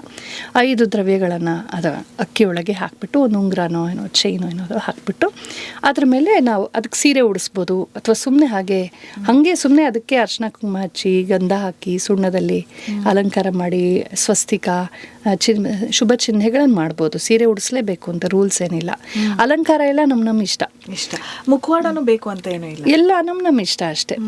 ಅದ್ರ ಮೇಲೆ ತೆಂಗಿನಕಾಯಿ ಇಡ್ತೀವಿ, ಅದು ಮುಖ್ಯ. ತೆಂಗಿನಕಾಯಿ ಇಟ್ಟು ಮಾವಿನ ಎಲೆಯಲ್ಲಿ ಅದಕ್ಕೆ ಸುತ್ತು 5 ಮಾವಿನ ಎಲೆಗಳನ್ನು ಜೋಡಿಸ್ತೀವಿ. ಆ ತೆಂಗಿನಕಾಯಿಗೆ ಚೆನ್ನಾಗಿ ಅರಿಶಿನ ಬಳಿದು ಮಧ್ಯದಲ್ಲಿ ಕುಂಕುಮದಲ್ಲಿ ಒಂದು ಅಡ್ಡದ ಪಟ್ಟಿ, ಮೇಲೆ ಕೆಳಗೆ 2 ಚುಕ್ಕೆ. ಇದು ಮುಖ್ಯವಾದ ಅಂಶ, ಇದು ಉಕ್ತವಾದ ಅಂಶ. ಆದರೆ ನಮಗೆ ನಾವು ಸೌಂದರ್ಯ ಪ್ರಜ್ಞೆ ಇರೋರು ಇಷ್ಟೇ ಮಾಡೋಕ್ಕೆ ಇಷ್ಟ ಆಗಲ್ಲ. ಅದಕ್ಕೆ ತಲೆ ಮೇಲೊಂದು ಮುಖವಾಡ ಇಡ್ತೀವಿ, ಅದಕ್ಕೇನೇನೋ ಅಲಂಕಾರ ಮಾಡ್ತೀವಿ, ಕೆಳಗೆ ಸೀರೆ ಉಡಿಸ್ತೀವಿ, ಆಮೇಲೆ ಅದಕ್ಕೊಂದು 2 ಕೈ ಮಾಡ್ತೀವಿ, ಕಾಲು ಮಾಡ್ತೀವಿ, ಗೆಜ್ಜೆ ಹಾಕ್ತೀವಿ. ಸೊ ಆ ಲಕ್ಷ್ಮಿಯನ್ನು ನಾವು ಆ ಥರ ಮೈ ತುಂಬ ಒಡವೆ ಹಾಕ್ಕೊಂಡು ಭಾಗ್ಯದ ಲಕ್ಷ್ಮಿ ಬಾರಮ್ಮ ನೋಡೋಕ್ಕೆ ಇಷ್ಟಪಡ್ತೀವಿ. ಹಾಗಾಗಿ ಇದೆಲ್ಲ ನಾವು ಸೇರಿಸ್ಕೊಳ್ತಾ ಹೋಗಿದ್ದೀವಿ. ಅದಕ್ಕೆ ಯಾವ ರೂಲ್ಸು ಇಲ್ಲ. ಮುಖ್ಯವಾಗಿ ಕಲಶ ಸ್ಥಾಪನೆ ಆಗಬೇಕು. ಕಲಶದಲ್ಲಿ ಏನು ದ್ರವ್ಯಗಳಿರಬೇಕು ಅಷ್ಟಿರಬೇಕು. ಆಮೇಲೆ ಷೋಡಶೋಪಚಾರ ಪೂಜೆ. ಷೋಡಶ ಅಂದರೆ 16 ಉಪಚಾರಗಳು. ಪ್ರತಿದಿನ ಕನಿಷ್ಠ ಪಂಚೋಪಚಾರ, ಧೂಪ, ದೀಪ, ಗಂಧ, ಪುಷ್ಪ, ನೈವೇದ್ಯ ಇಷ್ಟು ಮಾಡಬೇಕು. ಪ್ರತಿದಿನ ದೀಪ ಹಚ್ಚಿ ಹೂವಿಟ್ಟು ಒಂದು ಧೂಪ ಮತ್ತು ಮಂಗಳಾರತಿ ಮಾಡಿ ಒಂದು ಹಣ್ಣು ಗಿಣ್ಣು ಏನಾದ್ರು ನೈವೇದ್ಯ ಮಾಡೋದು, ಪೂಜೆ ಇತ್ಯಾದಿ. ದಶೋಪಚಾರ ಪೂಜೆ, ಇನ್ನು ಸ್ವಲ್ಪ ಜಾಸ್ತಿ ಉಪಚಾರಗಳು ಸೇರಿಸ್ಕೊಂಡು ಅಭಿಷೇಕ, ಅದು ಇದು ಅಲಂಕಾರ ಎಲ್ಲ ವಿಶೇಷ ದಿನಗಳಲ್ಲಿ ಎಲ್ಲ ಮಾಡ್ಬೋದು. ಷೋಡಶೋಪಚಾರ ಪೂಜೆ ಅಂದರೆ ಅದ್ರ ಜೊತೆ ಛತ್ರ, ಚಾಮರ, ಗೀತ, ನೃತ್ಯ, ವಾದ್ಯ ಇದನ್ನೆಲ್ಲ ಸೇರಿಸ್ಕೊಳ್ತಾ ಹೋದರೆ 16 ಆಗುತ್ತೆ. ಇನ್ನು ತುಂಬ ದೊಡ್ಡದಾಗಿ ತಿರುಪತಿಯಲ್ಲಿ ನೋಡ್ತೀವಲ್ಲ, ಚತುಷ್ಷಷ್ಟಿ ಉಪಚಾರಗಳು, 64 ಉಪಚಾರಗಳು, ಗರುಡ ವಾಹನ, ಶೇಷವಾಹನ, ಮೆರವಣಿಗೆ, ಉತ್ಸವ, ಜಾತ್ರೆ, ಆ ಥರ ಎಲ್ಲ. ಒಟ್ಟಿನಲ್ಲಿ ಈ ವರಮಹಾಲಕ್ಷ್ಮಿ ಹಬ್ಬದ ದಿನ ಷೋಡಶೋಪಚಾರ ಪೂಜೆ ಮಾಡ್ತೀವಿ. ವ್ರತಕಲ್ಪದಲ್ಲಿ ಅದೆಲ್ಲ ಮಂತ್ರಗಳಿವೆ. ಅದರಲ್ಲಿ ಸಾಮಾನ್ಯವಾಗಿ ಏನು ಮಾಡ್ತಾರೆ, ಒಂದು ಶ್ರೀ ಸೂಕ್ತದ ಒಂದು ಸಾಲನ್ನು ಹೇಳಿಬಿಟ್ಟು ಆಮೇಲೆ ಯಾವ್ದಾದ್ರು ಒಂದು ಶ್ಲೋಕವನ್ನು ಹೇಳ್ತಾರೆ, ಪುರಾಣೋಕ್ತ ಅಥವಾ ಆಗಮೋಕ್ತ ಒಂದು ಶ್ಲೋಕವನ್ನು ಹೇಳಿಬಿಟ್ಟು ಆಮೇಲೆ ಲಕ್ಷ್ಮೀ ನಮಃ, ವರಮಹಾಲಕ್ಷ್ಮೀ ನಮಃ ಅಂತ ಹೇಳಿ ಒಂದು ಉಪಚಾರ ಮಾಡ್ತೀವಿ. ಸ್ನಾನ, ಮೊದಲು ಅರ್ಘ್ಯ, ಕೈ ತೊಳೆಯೋದು, ಪಾದ್ಯ ಕಾಲು ತೊಳೆಯೋದು, ಆಚಮನೆಯ ಬಾಯಿ ತೊಳಿಸೋದು, ಆಮೇಲೆ ಮಧುಪರ್ಕ. ಮನೆಗೆ ಬಂದ ತಕ್ಷಣ ಅತಿಥಿಗಳಿಗೆ ಇವಾಗ ಕಾಫಿ ಕೊಡ್ತೀವಿ, ಪಿತ್ತ ಕೆರಳುತ್ತೆ ಆ್ಯಕ್ಚುಲಿ. ಹಿಂದೆ ಹಂಗಲ್ಲ, ಮನೆಗೆ ಬಂದ ತಕ್ಷಣ ಮಜ್ಜಿಗೆ ಅಥವಾ ಬೆಲ್ಲ ಕೊಡೋರು, ಪಿತ್ತ ಶಮನ ಆಗಲಿ, ನಡ್ಕೊಂಬಂದಿದ್ದಾರೆ ಬಿಸಿಲಲ್ಲಿ ಅಂತ. ಸೊ ಹಾಗೆ ಕಾಲಿಗೆ ನೀರು, ಪಂಚಾಗ್ನಿ ಶಮನ ಅಂತ. ಕಾಲಲ್ಲೊಂದು ಬೆಂಕಿ, ಕೈಯಲ್ಲೊಂದು ಬೆಂಕಿ, ಹೊಟ್ಟೆಯಲ್ಲಿ, ಬಾಯಲ್ಲಿ, ತಲೆಯಲ್ಲಿ. ತಲೆಗೆ ನೆರಳು, ಬಾಯಿಗೆ ಏನಾದ್ರು ಕುಡಿಯೋದು ತಣ್ಣಗೆ. ಅಲ್ಲ, ಹಿಂದೆ ನಾನು ಹೇಳೋದು ಅದನ್ನ ಅರ್ಥವರಿತು ಮಾಡಿದಾಗ ಚೆನ್ನಾಗಿತ್ತು. ಅರ್ಥ ಕಳ್ಕೊಂಡ್ಮೇಲೆ ನಮಗೆ ಗೊತ್ತಾಗಿ ಈಗ ಮಜ್ಜಿಗೆ ಕೊಟ್ಟರೆ ಒಂಥರ ನೋಡ್ತಾರೆ, ಏನೇನು ಬೆಲ್ಲ ಮಜ್ಜಿಗೆ ಯಾಕಿಟ್ರು ಅಂತ. ಆದರೆ ಇವತ್ತಿಗೂ ನಾನು ನೋಡಿದ್ದೀನಿ, ಸಣ್ಣ ಊರುಗಳಲ್ಲಿ, ಹಳ್ಳಿ ಕಡೆ ಹೋದರೆ ಹೋದ ತಕ್ಷಣ ಮಜ್ಜಿಗೆ ಮತ್ತೆ ಬೆಲ್ಲ ಇಡ್ತಾರೆ, ಪಿತ್ತ ಶಮನ ಆಗಲಿ ಅಂತ. ಹಾಗೆ ದೇವಿ ಕೂಡ ಮಧುಪರ್ಕ, ಒಂದು ಪ್ರಾರಂಭದಲ್ಲಿ ಒಂದು ಬಾಳೆಹಣ್ಣು, ಅದಕ್ಕೆ ಜೇನುತುಪ್ಪ ಮಿಕ್ಸ್ ಮಾಡಿಬಿಟ್ಟು ದೇವ್ರಿಗೆ ಕೊಡ್ತೀವಿ. ಅದಾದಮೇಲೆ ಆಸನ, ಅದೇ ಮೊದಲು ಆವಾಹನ, ಆಮೇಲೆ ಆಸನ, ಆಮೇಲೆ ಅರ್ಘ್ಯಪಾದ್ಯ, ಆಚಮನ, ಆಮೇಲೆ ಇದು ಅಭಿಷೇಕ, ಪಂಚಾಮೃತದ ಅಭಿಷೇಕ. ಕಲಶಕ್ಕೆ ಮಾಡಬೇಕು ಅಂತಿಲ್ಲ, ಕಲಶಕ್ಕೆ ಸುಮ್ಮನೆ ಸಿಂಪಡಿಸ್ತಾರೆ. ಕೆಳಗಡೆ ಲಕ್ಷ್ಮಿಯ ವಿಗ್ರಹವನ್ನು, ಯಂತ್ರವನ್ನು, ಏನು ಸಿಕ್ಲಿಲ್ಲ ಅಂದರೆ ಒಂದು ಪೂರ್ಣವಾದ ಅಡಿಕೆ ಇಡ್ಬೋದು, ಅಥವಾ ತೆಂಗಿನಕಾಯಿ ಇಡ್ಬೋದು, ಅಥವಾ ಸುಮ್ಮನೆ ಒಂದು ವೀಳ್ಯದೆಲೆ ಮೇಲೆ ಹಾಕ್ತಾ ಬರ್ಬೋದು. ಮಾಡಿಬಿಟ್ಟು ಪಂಚಾಮೃತ ಪಂಚಾಮೃತಾಭಿಷೇಕ, ಇದು ಆಮೇಲೆ ವಸ್ತ್ರ ಸಮರ್ಪಣೆ, ಮಾಲಾ ಸಮರ್ಪಣೆ, ಆಭರಣ ಸಮರ್ಪಣೆ, ಅರ್ಶಿನ ಕುಂಕುಮ, ಹೂವು, ಅಕ್ಷತೆ, ನಾಮ ಪೂಜೆ, ಪತ್ರ ಪೂಜೆ, ಅಂಗಪೂಜೆ ಎಲ್ಲ ಮಾಡಿ ಲಕ್ಷ್ಮಿ ಅಷ್ಟೋತ್ತರ ಹೇಳೋದು, ಲಕ್ಷ್ಮಿ ಸಹಸ್ರನಾಮ ಹೇಳೋದು ಕ್ರಮ. ವರಮಹಾಲಕ್ಷ್ಮಿ ಸಾಮಾನ್ಯವಾಗಿ ತುಂಬ ಸುದೀರ್ಘ, ಯಾಕೆ ಅಂದರೆ ಸಹಸ್ರನಾಮ ಬರುತ್ತೆ. ಅಷ್ಟೋತ್ತರ ಹೇಳಿ ಮುಗಿಸೋ ಹೊತ್ತಿಗೆ ಪೂಜೆ 40 ನಿಮಿಷ ಆಗೋಗುತ್ತೆ. ಬರೀ ಸಹಸ್ರನಾಮಕ್ಕೆ ಇನ್ನೊಂದು ಅರ್ಧ ಗಂಟೆ ಬೇಕು. ಸೊ ಸಹಸ್ರನಾಮ ಹೇಳ್ತಾರೆ ಸಾಮಾನ್ಯವಾಗಿ. ಕೆಲವರು ವೈಭವ ಲಕ್ಷ್ಮಿ ಅಂತನೂ ಕೂಡ ಅದು ಇತ್ತೀಚೆಗೆ ಬಂದಿರುವಂತ ಒಂದು ವ್ರತ ಅನ್ಸುತ್ತೆ, ಗೊತ್ತಿಲ್ಲ. ಅಂದ್ರೆ ಲಕ್ಷ್ಮಿ ಸಹಸ್ರನಾಮ ತುಂಬಾ ಮುಖ್ಯವಾಗಿರೋ, ಹೌದು, ಒಂದು ಪ್ರಶಸ್ತವಾಗಿರುವಂತದ್ದು ಈ ಸಮಯದಲ್ಲಿ. ಎಲ್ಲ ಪ್ರಶಸ್ತವೇ ಒಟ್ಟಿನಲ್ಲಿ. ಅದು ಈ ಹಬ್ಬದಲ್ಲಿ ಜಾಸ್ತಿ. ಆ ಟೈಮಲ್ಲಿ ಕುಂಕುಮಾರ್ಚನೆ ಮಾಡ್ಬೋದು, ಅಥವಾ ಪುಷ್ಪಾರ್ಚನೆ ಮಾಡ್ಬೋದು, ಅಕ್ಷತೆ ಮಾಡ್ಬೋದು, ಅಥವಾ ಸುಮ್ಮನೆ ಪಠನನೂ ಮಾಡ್ಬೋದು. ಅದಾದ್ಮೇಲೆ ಧೂಪ, ದೀಪ ಇತ್ಯಾದಿ ನೈವೇದ್ಯ, ತಾಂಬೂಲ ಅದೆಲ್ಲ ಬರುತ್ತೆ. ಕೊನೆಯನ್ನು ನಮಸ್ಕಾರ, ಪ್ರಾರ್ಥನೆ ಇಷ್ಟು ಮಾಡ್ತಾರೆ. ನಮ್ಮ ಕಡೆ ಲಕ್ಷ್ಮೀ ಹಬ್ಬದ ದಿನ ಸೊಸೆಗೆ ಸೀರೆ, ಒಡವೆ ಕೊಟ್ಟು ಅಥವಾ ಕಾಣಿಕೆ ಕೊಡುವಂಥದ್ದು ಪದ್ಧತಿ. ಗೌರಿ ಹಬ್ಬಕ್ಕೆ ಮಗಳಿಗೆ ಬಾಗಿನ ಕೊಡ್ತಾರೆ. ಮಗಳನ್ನ ಕರೆದು ಅವಳಿಗೆ ಬಾಗಿನ, ತಾಂಬೂಲ, ಸೀರೆ, ಒಡವೆ ಏನಾದ್ರು ಗಿಫ್ಟ್ ಕೊಡುವಂಥದ್ದು. ಅಮ್ಮಂದ್ರಿಗೆ ಲಕ್ಷ್ಮಿ ಯಾವಾಗ ನಿತ್ಯ ಕೊಡಬೇಕು ಅಲ್ಲ, ಅದು it's a give and take. Actually one way ಯಾವತ್ತೂ ಚೆನ್ನಾಗಿರಲ್ಲ. ಅತ್ತೆ ಸೊಸೆಗೆ ಸೊಸೆ, ಅತ್ತೆಗೆ ವರಮಹಾಲಕ್ಷ್ಮಿ ಟೈಮಲ್ಲಿ, ಗೌರಿ ಹಬ್ಬದ ಟೈಮಲ್ಲಿ ಅಮ್ಮ ಮಗಳಿಗೆ, ಮಗಳು ಕೊಡ್ಬೋದು. ಆಮೇಲೆ ಮನ್ಸು ಬಂದಾಗ್ಲೇ. ಹೌದೌದು. ಮತ್ತೆ ನೋಡಿ, ಯಾವುದೇ ಶುಭ ಕಾರ್ಯ ಆದಾಗ ನಾವು ಮೊದಲು ತಾಯಿ, ಅತ್ತೆ, ಹೆತ್ತ ತಾಯಿ ಮತ್ತೆ ಗಂಡನ ತಾಯಿ, ಅತ್ತೆ ಅವ್ರಿಗೆ ನಮಸ್ಕಾರ ಮಾಡಿ, ನಮಗೆ ಇಬ್ಬರು ತಾಯಂದ್ರೆ ತಾನೆ, ಅತ್ತೆನೂ ತಾಯಿ, ಹೆತ್ತ ತಾಯಿಯೂ ತಾಯಿ, ಅವ್ರಿಗೆ ನಮಸ್ಕಾರ ಮಾಡಿ ಆಶೀರ್ವಾದ ಪಡೆದು ಅವ್ರಿಗೆ ವಸ್ತ್ರ ಕಾಣಿಕೆ ಕೊಟ್ಟೆ ನಾವು ಶುರು ಮಾಡಬೇಕು. We should not avoid that. ಅದೇ ಮೊದಲು ಅವ್ರಿಗೆ ನಮಸ್ಕಾರ ಮಾಡಿದ ನಂತರನೇ ಬೇರೆ ಎಲ್ಲ. ಸರಿಯಾದ ಪುರೋಹಿತರು ಅದನ್ನು ಮಾಡಿಸ್ತಾರೆ. ಕೆಲವರೆಲ್ಲ ಮಾಡರ್ನ್ ಪುರೋಹಿತರು ಬಿಟ್ಬಿಟ್ಟಿದ್ದಾರೆ. ಸರಿಯಾದ ಪುರೋಹಿತರಾದ್ರೆ ಯಾವುದೇ ಪೂಜೆ ಮನೇಲಿದ್ರೆ ನಿಮ್ಮ ಮನೆ ಹಿರಿಯರು ಯಾರು ಕರೀರಿ ಅಂತ ಹೇಳ್ತಾರೆ. ಮಂತ್ರ ಹೇಳಿ ಅವ್ರ ಕೈಲಿ ಅವ್ರಿಗೆ ನಮಸ್ಕಾರ ಮಾಡಿಸಿ ಅವ್ರ ಆಶೀರ್ವಾದ ಪಡೆದು ಆಮೇಲೆ ಪೂಜೆ ಶುರು ಮಾಡಿಸ್ತಾರೆ. ಯಾವಾಗ್ಲೂ ನಾವು ಕಾಲಿಗೆ ಬೀಳ್ಬೇಕಾದ್ರೆ ತಾಯಿ, ನಂತರ ತಾಯಿ ತಂದೆ, ಅತ್ತೆ ಮಾವ ಯಾರಿರ್ತಾರೋ ಹಿರಿಯರು, ಅಥವಾ ದೊಡ್ಡತ್ತೆ, ದೊಡ್ಡ ಮಾವ, ಚಿಕ್ಕತ್ತೆ, ಚಿಕ್ಕ ಮಾವ, ಅಜ್ಜಿ, ತಾತ, ಎಲ್ಡರ್ಸ್, ಮೋಸ್ಟ್ ಎಲ್ಡರ್ಸ್, ನಮ್ಮ ಹಿಂದಿನ ಜನರೇಷನ್ ಅವ್ರು ಯಾರಿರ್ತಾರೆ ಮೊದಲು ಅವ್ರು ನಮಸ್ಕಾರ ಮಾಡಿಯೇ ಮಾಡೋ ಅಂಥದ್ದು. ಹಾಗಾಗಿ ಅವ್ರಿಗೆ ವಸ್ತ್ರ ಕಾಣಿಕೆ ಕೊಡದೆ ನೀವು ಇನ್ನು ಯಾರು ಕೊಟ್ಟರು ವೇಸ್ಟ್, ಫಸ್ಟ್ ಅವ್ರಿಗೆ. ಹಾಗಾಗಿ ನೀವು ಯಾವತ್ತು ಕೊಡಬೇಕು ಅಂದ್ರಲ್ಲ, ಪ್ರತಿ ಸಲವೂ ಕೊಡಬೇಕು ಅವ್ರಿಗೆ, ಪ್ರತಿ ಹಬ್ಬಕ್ಕೂ ಕೊಡಬೇಕು ಯಥಾಶಕ್ತಿ. ಹಾಗೆ ಮಾಡಿ ಆಮೇಲೆ ಪೂಜೆ ಮಾಡ್ತೀವಿ. ಅದಾದ್ಮೇಲೆ ವ್ರತದ ಕಥೆ ಓದ್ತೀವಿ, ಅದು ಒಂದು ಪದ್ಧತಿ. ಇವೆಲ್ಲವೂ ಪುಸ್ತಕದಲ್ಲಿ ಇರುತ್ತೆ. ಹೌದೌದು, ವ್ರತಮಂಜರಿ, ವ್ರತಕಲ್ಪ ಅಂತೆಲ್ಲ ಪುಸ್ತಕಗಳು ಬರುತ್ತವೆ, ಎಲ್ಲ ಇರುತ್ತೆ ಅದರಲ್ಲಿ. ಅದರಲ್ಲಿ ಪ್ರಾರಂಭದಲ್ಲಿ ಕಲಶ ಸ್ಥಾಪನೆ, ಅದರಲ್ಲಿ ಏನು ಹಾಕಬೇಕು ಅದು ಕೂಡ ಹಾಕಿರ್ತಾರೆ, ಎಲ್ಲನೂ ಹಾಕಿರ್ತಾರೆ. ನಾವು ಅಲ್ಲಿ ಇಲ್ಲಿ ನೋಡೋ ಅಗತ್ಯನೇ ಇಲ್ಲ. ನಾವೇನಂದ್ರೆ ಮೂಲಗಳನ್ನೇ ಓದೋದಿಲ್ಲ ನಾವು, ಅಲ್ಲಿ ಇಲ್ಲಿ ಕೇಳ್ತೀವಿ, ಒಬ್ಬೊಬ್ರು ಅನ್ಸಿದ್ ಹೇಳ್ತಾರೆ, ಆಮೇಲೆ ನಾನು ಹಿಂಗ್ ಮಾಡ್ಬಿಟ್ನಲ್ಲ, ತಪ್ಪಾಗೋಯ್ತಾ, ಅದು ಹಂಗಾಗ್ಬೇಕಾಗಿತ್ತು. ಯಾವ್ದು ತಪ್ಪಾಗೋದಿಲ್ಲ. ನಾನು ನಿಮ್ಗೆ ಕೇಳಬೇಕು, ಸಾಕಷ್ಟು ಸಲ ಮನೆಯಲ್ಲಿ ಈ ತರ ಆಗ್ತಾ ಇರುತ್ತೆ, ನಾನು ಅದ್ ಮಾಡಿದ್ದೆ, ಅಯ್ಯೋ ಇದ್ ಮಿಸ್ ಆಗೋಯ್ತಲ್ಲೇ, ಅದ್ ಮಿಸ್ ಆಗೋಯ್ತಲ್ಲೇ. ಅಮ್ಮಂದ್ರಿಗೆ ಒಂದ್ ಸ್ವಲ್ಪ ಸ್ಟ್ರೆಸ್ ಜಾಸ್ತಿ ಇರುತ್ತೆ. ಸೊ ಇದನ್ನ ಈ ಶಾಸ್ತ್ರಗಳ ವಿಚಾರ ಬಂದಾಗಲೇ ಸ್ವಲ್ಪ ಅಯ್ಯೋ ಇದನ್ನ ಸರಿಯಾಗಿ ಮಾಡಿಲ್ಲ, ದೇವರು ನಾವು ಕೇಳಿರೋದು ಕೊಡಲ್ಲ ಅಥವಾ ನೆರವೇರಲ್ಲ ಅಂತ ಹೇಳ್ಬಿಟ್ಟು ಅಂದ್ಕೊಳ್ತಿರ್ತಾರೆ. ಇದು ಒಂದು ಸ್ಟ್ರೆಸ್ ಹಬ್ಬದ ಟೈಮಲ್ಲಿ. ಸ್ಟ್ರೆಸ್ ಮಾಡ್ಕೊಳ್ಳೋ ಅಗತ್ಯ ಇಲ್ಲ. ಅದಕ್ಕೆ ಕೊನೆಯಲ್ಲಿ ಹೇಳಿದೆ, ಮಂತ್ರಹೀನಂ ಕ್ರಿಯಾಹೀನಂ ಭಕ್ತಿಹೀನಂ ಜನಾರ್ದನ ಅಂತ ಮಂತ್ರ ಬರುತ್ತೆ. ನನಗೆ ಮಂತ್ರ ಗೊತ್ತಿಲ್ಲ, ಭಕ್ತಿ ಗೊತ್ತಿಲ್ಲ, ಕ್ರಿಯಾ ಗೊತ್ತಿಲ್ಲ, ಏನೂ ಗೊತ್ತಿಲ್ಲ. ಏನೇ ಅಷ್ಟೇ ಅಲ್ಲ, ನಾನು ಹೇಳೋ ಮಂತ್ರಗಳು ಯದಕ್ಷರ ಪರಭ್ರಷ್ಟ ಮಾತ್ರ ಹೀನಂ ಚ ಇದ್ ಭವೇ ತತ್ಸರ್ವಂ ಕ್ಷಮ್ಯತಾಂ ದೇವನಾರಾಯಣ ನಮಸ್ತುತೆ ಅಂತ ಬರುತ್ತೆ. ಯಾರಿಗಾದ್ರೂ ಈಗ ಸ್ಟ್ರೆಸ್ ಆಗ್ತಿದ್ರೆ ಕೊನೆಯಲ್ಲಿ ಈ ಒಂದು ಶ್ಲೋಕವನ್ನ ಹೇಳ್ಬಿಡಿ ನೋಡಿ, ಕ್ಷಮೆಯನ್ನ ಯಾಚಿಸ್ಕೊಂಡು. ನಮ್ಮ ಮಕ್ಕಳು ಒಂದು ಹಾಡು ಹೇಳೋ ಪುಟ್ಟ ಅಂದರೆ ಹಾಡು ಹೇಳುತ್ತೆ, ಶ್ಲೋಕ ಹೇಳುತ್ತೆ, ಪರ್ಫೆಕ್ಟಾಗಿ ಹೇಳ್ತಾರಾ? ಆ ತೊದಲು ಮಾಯಲ್ಲಿ ಏನೋ ತಪ್ಪು, ಆದರೂ ನಾವು ಎಂಜಾಯ್ ಮಾಡ್ತೀವಲ್ಲ, ಮಗು ಇಷ್ಟು ಹೇಳಿದೆ. ನಾವೆಲ್ಲ ಮಕ್ಕಳು ತಾನೇ ಲಕ್ಷ್ಮಿಗೆ. ಭಕ್ತಿಯಿಂದ, ಉತ್ಸಾಹದಿಂದ, ನಾವು ಸಂಭ್ರಮದಿಂದ ಪೂಜೆ ಮಾಡಿದ್ದೀವಿ.